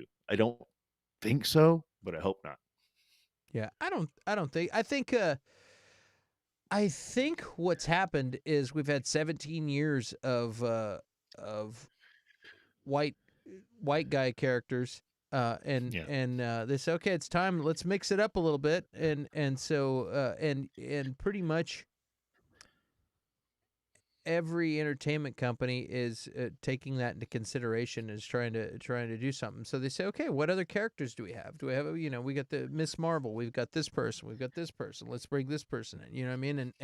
Yeah. And so I think it's just that's just what time it is in world culture. It's not even an American thing. It's the whole world. So I like And it's interesting. And what were we gonna say? no, I was just gonna say one thing that always bothered me too. Yes, they're all white guys. Yes, but at the same time, it's still pretty regional. Like it's either East Coast or West Coast. Like Yeah, well, I mean, I think there's a whole. No, I'm just saying, like I in think general, it would be like, weird to make Thor a Samoan guy. You know what I mean? Like it's like you know what I mean? Like it's Thor's supposed to be a big but giant blonde-headed muscle guy. look, Like no, but I mean, base it in America. I understand that, but in the comics, like Asgard, well, actually, in the movies, they did they put it in New Mexico instead of Oklahoma, but just in general, like all like everything happens in New York or L.A. Like we get it, like. That's okay. Friends was in it, like all these fucking shows are in New York or LA. Like there's a whole fucking country in the middle. Like let's go. Like you can. There's huge cities there yeah, that what you about can. Louisville, Kentucky? Come on, guys! I Like mean, like something like just like the yeah, rest of the world. Like it all happens here. And that's how the comics were too. I'm not ragging on the movies like that, but it's like just Jesus, like come on. yeah. Well, that answers that question. I think story first. You know what I mean? If you're gonna change, I really Absolutely. like Ant-Man. I really like when they do changes though. It's like, hey, instead of being Hank Pym, we're gonna do Scott Lang for Ant-Man, Yeah, and there's less of an that worked expectation. perfect. There's a bunch of Green Lanterns. You know what I mean? Like pick a different Green Lantern than people are expecting, and then you can kind of do a lesser known character, and people can really run with it. And people don't get offended by fucking up their favorite comic book. Yeah. No, that's a very good. The Ant-Man one was a very good point. Like that was perfect. Like they shouldn't have done Pym. They should. They did it perfectly. I think in further movies. Yeah, I don't really like I think having like casting a horse to play Thor. I think a horse face to play Thor really offended a lot of the Nordic people. The horse Thor, I have no idea what you're talking about. fucking Thor with a horse head. Come on, dude. It's not Thor. It's the other dude. You've never seen Thor with a horse head face? Come on, dude. You're a comic book guy. No, I don't You don't know what what I'm talking about? What's his tits? I can't think of a about.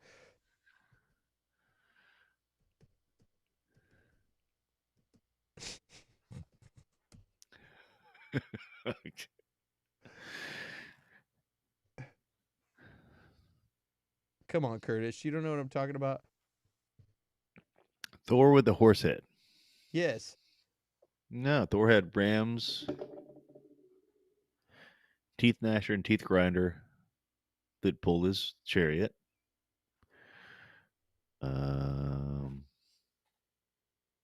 Better Ray Bill. Yes, Better dude. Ray. Come on. Good job, Kazakhs. Better Ray Bill. Yeah, that was an alien Thor. Okay. Yeah, I was just trying to make a I was joke like- how the Okay. Yeah. No. blonde Europeans were I was highly thinking horse head offended. with. Come Well, I on, was dude. No, I was thinking horse head with skin. I was like, what the hell is he talking No, about? But dude. if you said like horse skull, I would have been like, oh, Better Ray Bill. Okay. Like, and they need to totally bring him into the movies.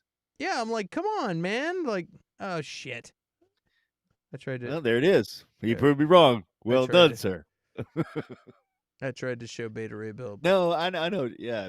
Oh, okay. Good. Yeah. Good show. Okay. Yeah. I was thinking of like a literal horse head. dude, it won't let me. I used to be able to drag pictures in here. Yes, literal. I was talking about literal horse head, and you know how But a many horse skull. He looks like a horse skull. Like, like that.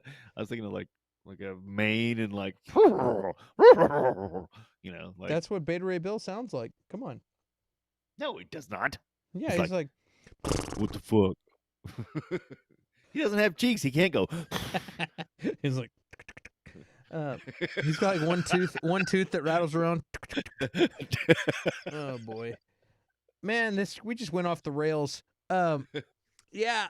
No, I like when they pick a lesser known character though and run with that because sure. it makes it lowers the expectation. One of the greatest things about them doing Guardians of the Galaxy in the first place was that people didn't really know that comic. You know what I mean? A lot of people didn't know that comic. The mainstream didn't know that comic. And I think that's why James Gunn is having so much fun with Peacemaker and Suicide Squad and everything else. He's like, these are his favorites. And how fun is it to be like a filmmaker who's a good filmmaker and get to play in that toy box? You know what I mean? Yeah. Like you grew up with the comics. Like you're a huge comics fan and you grew up. Can you imagine if that was your deal and you're like, wait, I could just pick whatever I want and like do my own version of it? That's like getting to play with your toys, but on the big screen. Like, cool. I've always thought this character should be like this, and now I can make it that way. It's super awesome, man. Yeah, and that's the thing too. Like, if you, I looked up Peacemaker and stuff like that, and yeah, there's just not really a lot out there. Period. Or Jack Northman, and he can but what's so he's doing whatever he wants, but he's kind of sticking to the script too. Like, it's not like they're just going out left field and being like, well, he was a Major League Baseball player and then he decided to go, fight Iraqis or something, some crap like that. That's random. Like, yeah, I mean, they're not just making it up. It does have to do with the storyline of the character, but he can do other things with it as well because it's such a little known character. And like, you can't do that with Batman. You can't be like, well, actually, after his parents got killed, he decided to get taken into space, and you can't do that. Like, it's fucking Batman. Like, he's established. Like, but there are plenty of characters out there that are fucking spectacular. Let me ask you this. Speaking Yes. of plenty of characters out there that are spectacular, if you were James Gunn, but you were Yes.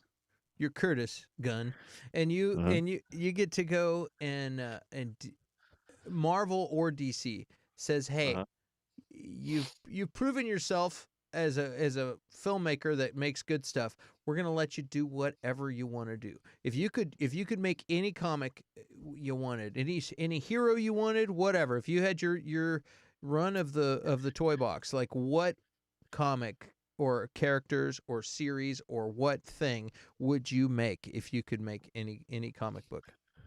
Wow. It could be something that's been untouched. You could be like, no, it's not even Marvel. It's so and so, whatever. Like if you're like, yeah, Jupiter's Legacy, I'll just do that. So anyway, guys, blah blah blah blah blah. But no, like so if you could make any comic, any character, what would it be? It doesn't have to be anything that's already in the MCU. It could be anything. Wow. I mean, so Thor's always been my favorite character. With the horse head? Beta Ray Bill, yeah. Or Beta I'm Ray just Bill. kidding. Like, Horse Thor? I mean, I'm just kidding. yeah, I would love to see him brought into it. I like the Thor character now, but seeing him done a little differently, I would enjoy as well. But God, but How would you do it different? How would you do Thor differently? Like, are it you sh- are it you are would you done with the fun comedian, the dumb comedian Thor? it'd probably be rated R. I mean, like, Would it be it, like a Dolph Lundgren Thor, like a fucking seriously big, badass, it serious, not like a funny at Viking. all? No, it like a Viking fucking like that. Yeah, I mean, like, whenever I was thinking, like, there's a I think it's a trilogy or something. But if you read, I think it's Blood and Thunder. If you read those, like, that's how Thor, to me, before the movies came out, like, that's how the movie should have been made. Like, it was just Thor is, he's the Viking hero, and he gets he gets blood rage, like, so. In Viking lore, berserkers would get blood rage, and they would just get so insane that they would just kill fucking whatever was in front of them. And so Thor gets that, so that's why Odin sends him to Earth and blah blah.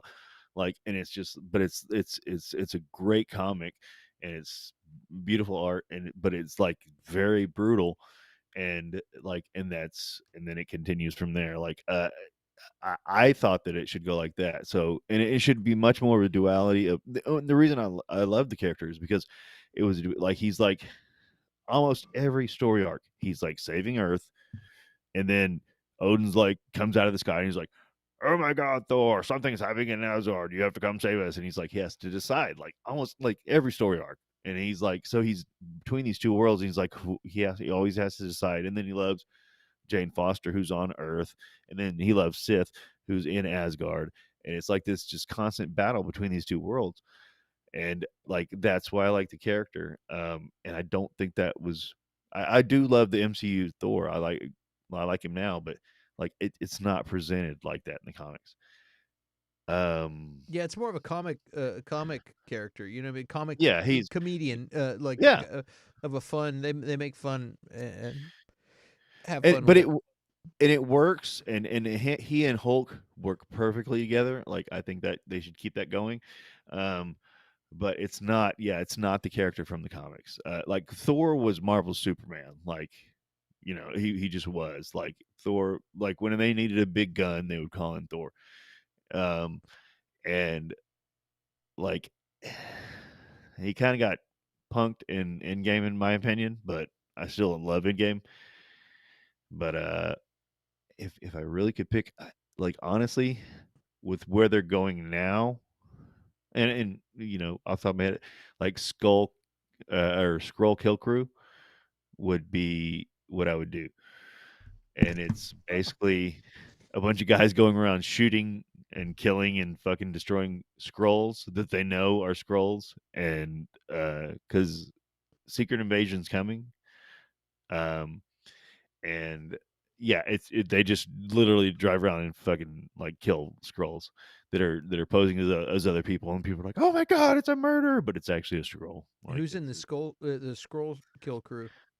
it's just I don't even know their names. Like They're it's just just some dude. rando people.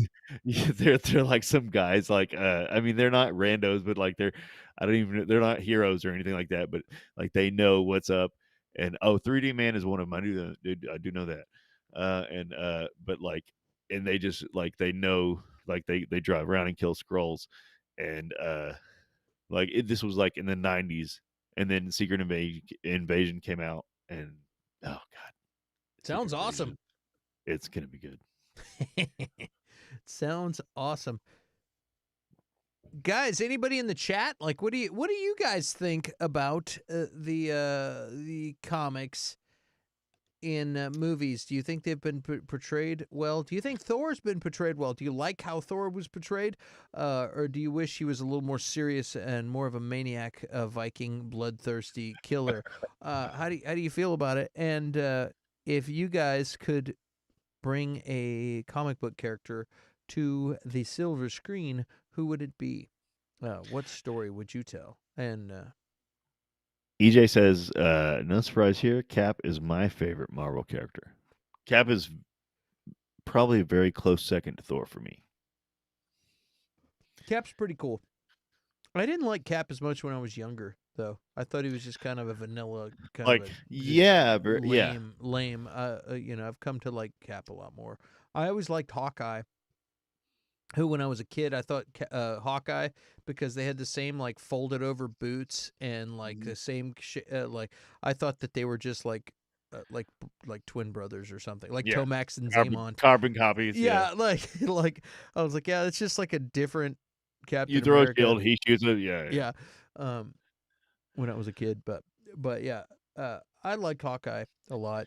Well, Hawkeye started out as a bad guy, and he ended up Mhm. he ended up becoming fan favorite. Yeah. And totally redeemed himself. And yeah, when I was a kid too, I've always loved Magneto. Like I've always Mhm. liked villains too. I love Magneto to the core. I think Sir Ian McKellen is a fantastic Magneto, and I also like the other Magneto. I like Michael Fassbender was Yes. fantastic too. That scene when he goes into the bank and he starts pulling the fillings out of that guy, and like it's just great, dude. Like I love Magneto. He's one of my favorite characters. And I think Well, go ahead. Wolverine, like every other kid, Wolverine's always been one of my faves. Too. Oh, for sure. Yeah. What like you were saying earlier about the villains, though, like that's the thing is that like the villains are the draw. Like Batman, the heroes are the catalyst. Like they're doing what's right. Like that's just supposed to be how it's gonna be. The villains are the draw and their motivations and why are you being so bad? Just quit being bad. Like that's the draw. Um, and that's why Batman's popular because he has this spectacular cadre of great villains. Spider-Man has this fucking great, plethora of villains. The guys that didn't make it you're like, why isn't that hero more popular? I love that hero, blah blah blah. It's because his villains suck. Like honestly, Moon Knight, not that Moon Knight's villains suck, but he's got like two or three good ones. He's Yeah. got a few good ones. Like that's the thing. Moon Knight's a fucking badass character. Did you see the Moon Knight trailer? It just came out. Oh yes, I did. Did you see it? Like it came out Yes. during Monday Night Football the other day, and it's fantastic. Also, if you haven't seen that, guys at home, check out the video of Ethan Hawke and Oscar Isaac watching their own trailer. It's hilarious. Like they're pretty funny. But go ahead. What do you think about the Moon Knight trailer? Well, now, so the first thing that hit me, and I'd seen like, so I had Googled, Moon Knight trailer or put it on YouTube, and then I'd also I saw this thing about fan reaction to Oscar Isaac's British accent, and apparently it's bad. But here's the thing: if you're not aware, Moon Knight has multiple personality disorder, and it's one of the best parts of the comic. Um, a lot of people say that Moon Knight, and I've even said, Moon Knight is Marvel's Batman. It's not really true. It's like I guess he was modeled after that, but like the storylines are completely different. But so he has multiple personality disorder, so I can see that this little funny accent that he has is one of the personalities. And he says his name is Steven. That's Yeah. that's the rich, Bruce Wayne character. It's definitely different from the comics. But the rich guy, Bruce Wayne character, is Stephen Grant for Moon Knight. And so he's like it seems like they're really playing into the multiple personality disorder along with the Moon Knight thing. I really enjoyed it. The only thing is the costume looks awesome. Yeah, it's Fucking ridiculous. awesome. It's so good. But it looks incredibly CG. That's the only thing. Like it doesn't look like he's wearing it. It looks like a CG costume. I don't It looks care. I think fucking it's awesome. Well, yeah, it's definitely awesome. But yeah, it just that's the only thing. I mean, but I really can't wait. I just hope they don't, PG it up. Because Moon Knight is a notoriously brutal character. Like he's Punisher level brutal, and like it's like and Batman. I'm down for that. Yeah, and like they do show the scene where he's beating the shit out of somebody, but like hopefully they don't dumb it down or whatever for Disney Plus. Because Yeah, I think he's awesome, and this character, that costume kind of reminds me of this character. And like they were talking about, like too, he doesn't like he has this huge tolerance for pain. So, which is why, like, even the Taskmaster, which was in the Black Widow movie, but in the Marvel version, he or she. This character, Ghost. Oh, Ghost. Yeah. What about it? It's awesome because it's a white character. You know what I mean? Like a white costume. Oh yeah. Like yeah, but it like when I first saw it, it reminded me of that. Oh yeah, for sure. The like he doesn't. So whenever he attacks people, he doesn't feel as much pain. Like in Taskmaster was fighting him, and Taskmaster copies anybody's fighting style except Moon Knight's, because Moon Knight just takes the pain and the brutality because he knows he's gonna be fucking resurrected. If he dies, he just gets resurrected. Like this is Yeah. he's he's like, I don't care. Like Taskmaster shot him like 3 times and he's like, whatever, and he just kept coming at him and just going for the kill. Like Um, his fight techniques are illogical. Like he shouldn't be yeah, yeah, doing this, exactly. but Yeah. Yeah, Taskmaster was like, "I'm not gonna do that. I'll die." Like, yeah. and Moon Knight was like, "Whatever. I'm gonna get resurrected anyway." Like, so Thanks, Conchu. yeah, exactly. Yeah, that's awesome. Yeah, I can't. I think it looks super cool. It looks so Just good. like he's like beating somebody in the background, and then like seeing him like jump from rooftop to the other rooftop across the Yeah. street. And I was like, dude, this is gonna be cool. And I Yeah. really love that. I don't know a lot about Moon Knight, and I really like that because it's just like a whole.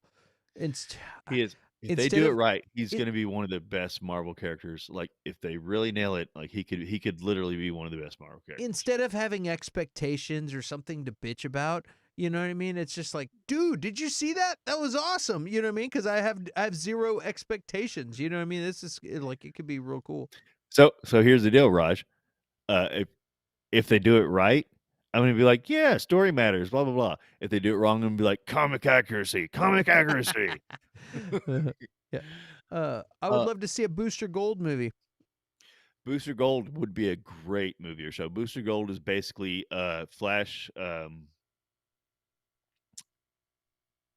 Fuck, Flash. Uh, Flash Gordon. He's basically Flash Gordon. Um, Originally, I don't think he was, but he's like he's an actor from the future that was pulled back into the past. That was portraying a superhero, and like the way it's written, at least recently, Yeah. or in the past, since I'm like, it's such a great character, and that would be done so well. Like, he's not a hero, like he was portraying a hero, Yeah. and that's why they pulled him back. And that would be a great EJ. That would be I agree, that would be a fucking awesome movie. I wonder who you'd get to play him.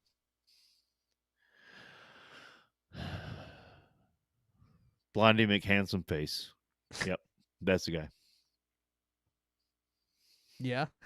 Yep, that's him. That's him. Well, man, how are we doing? We got 6 viewers right now. Yes, sir. 6 viewers. Oh, what the hell? There we go.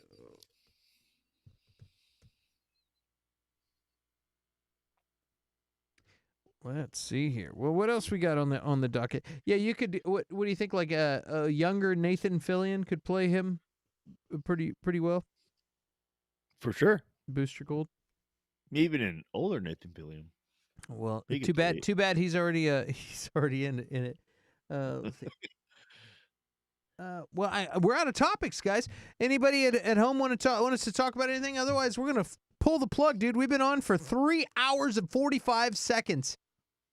Snap. That's a long ass stream. Long ass stream. Long ass stream. Oh yeah. Let's see here. See if I have any more topics that we didn't go over. King of the Hill, Joe versus Carol. No, man, we're cashed out over here. We are tapped out on topics. So, guys, I want to thank y'all for hanging out and joining in and giving us more stuff to talk about. We already had a bunch of good topics, and you guys made it even better. And if you're Yes, at thank home you. and you haven't yet, hit subscribe, hit that notification bell so you can be notified just like Bobby. You want to get notifications just like Bobby, so you can know when we're doing our thing. Jedi Master EJ, thank you for saying great show. Bobby, good night.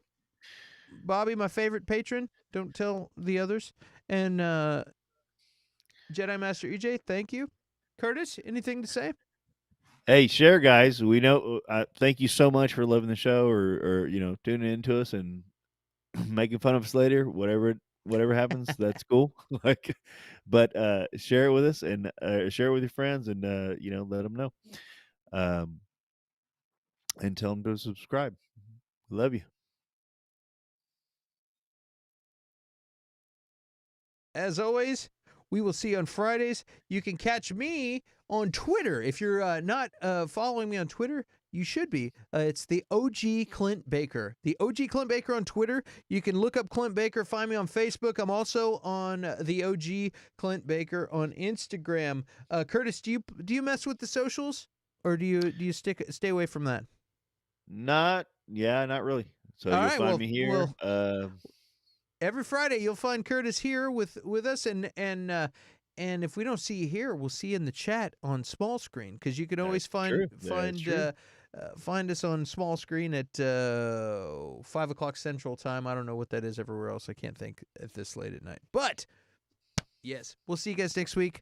Love you guys. And man, I'm not gonna sleep tonight. I'm gonna go watch 7 episodes of Ozark. I'll see you on the other side. Ow! What a quality show.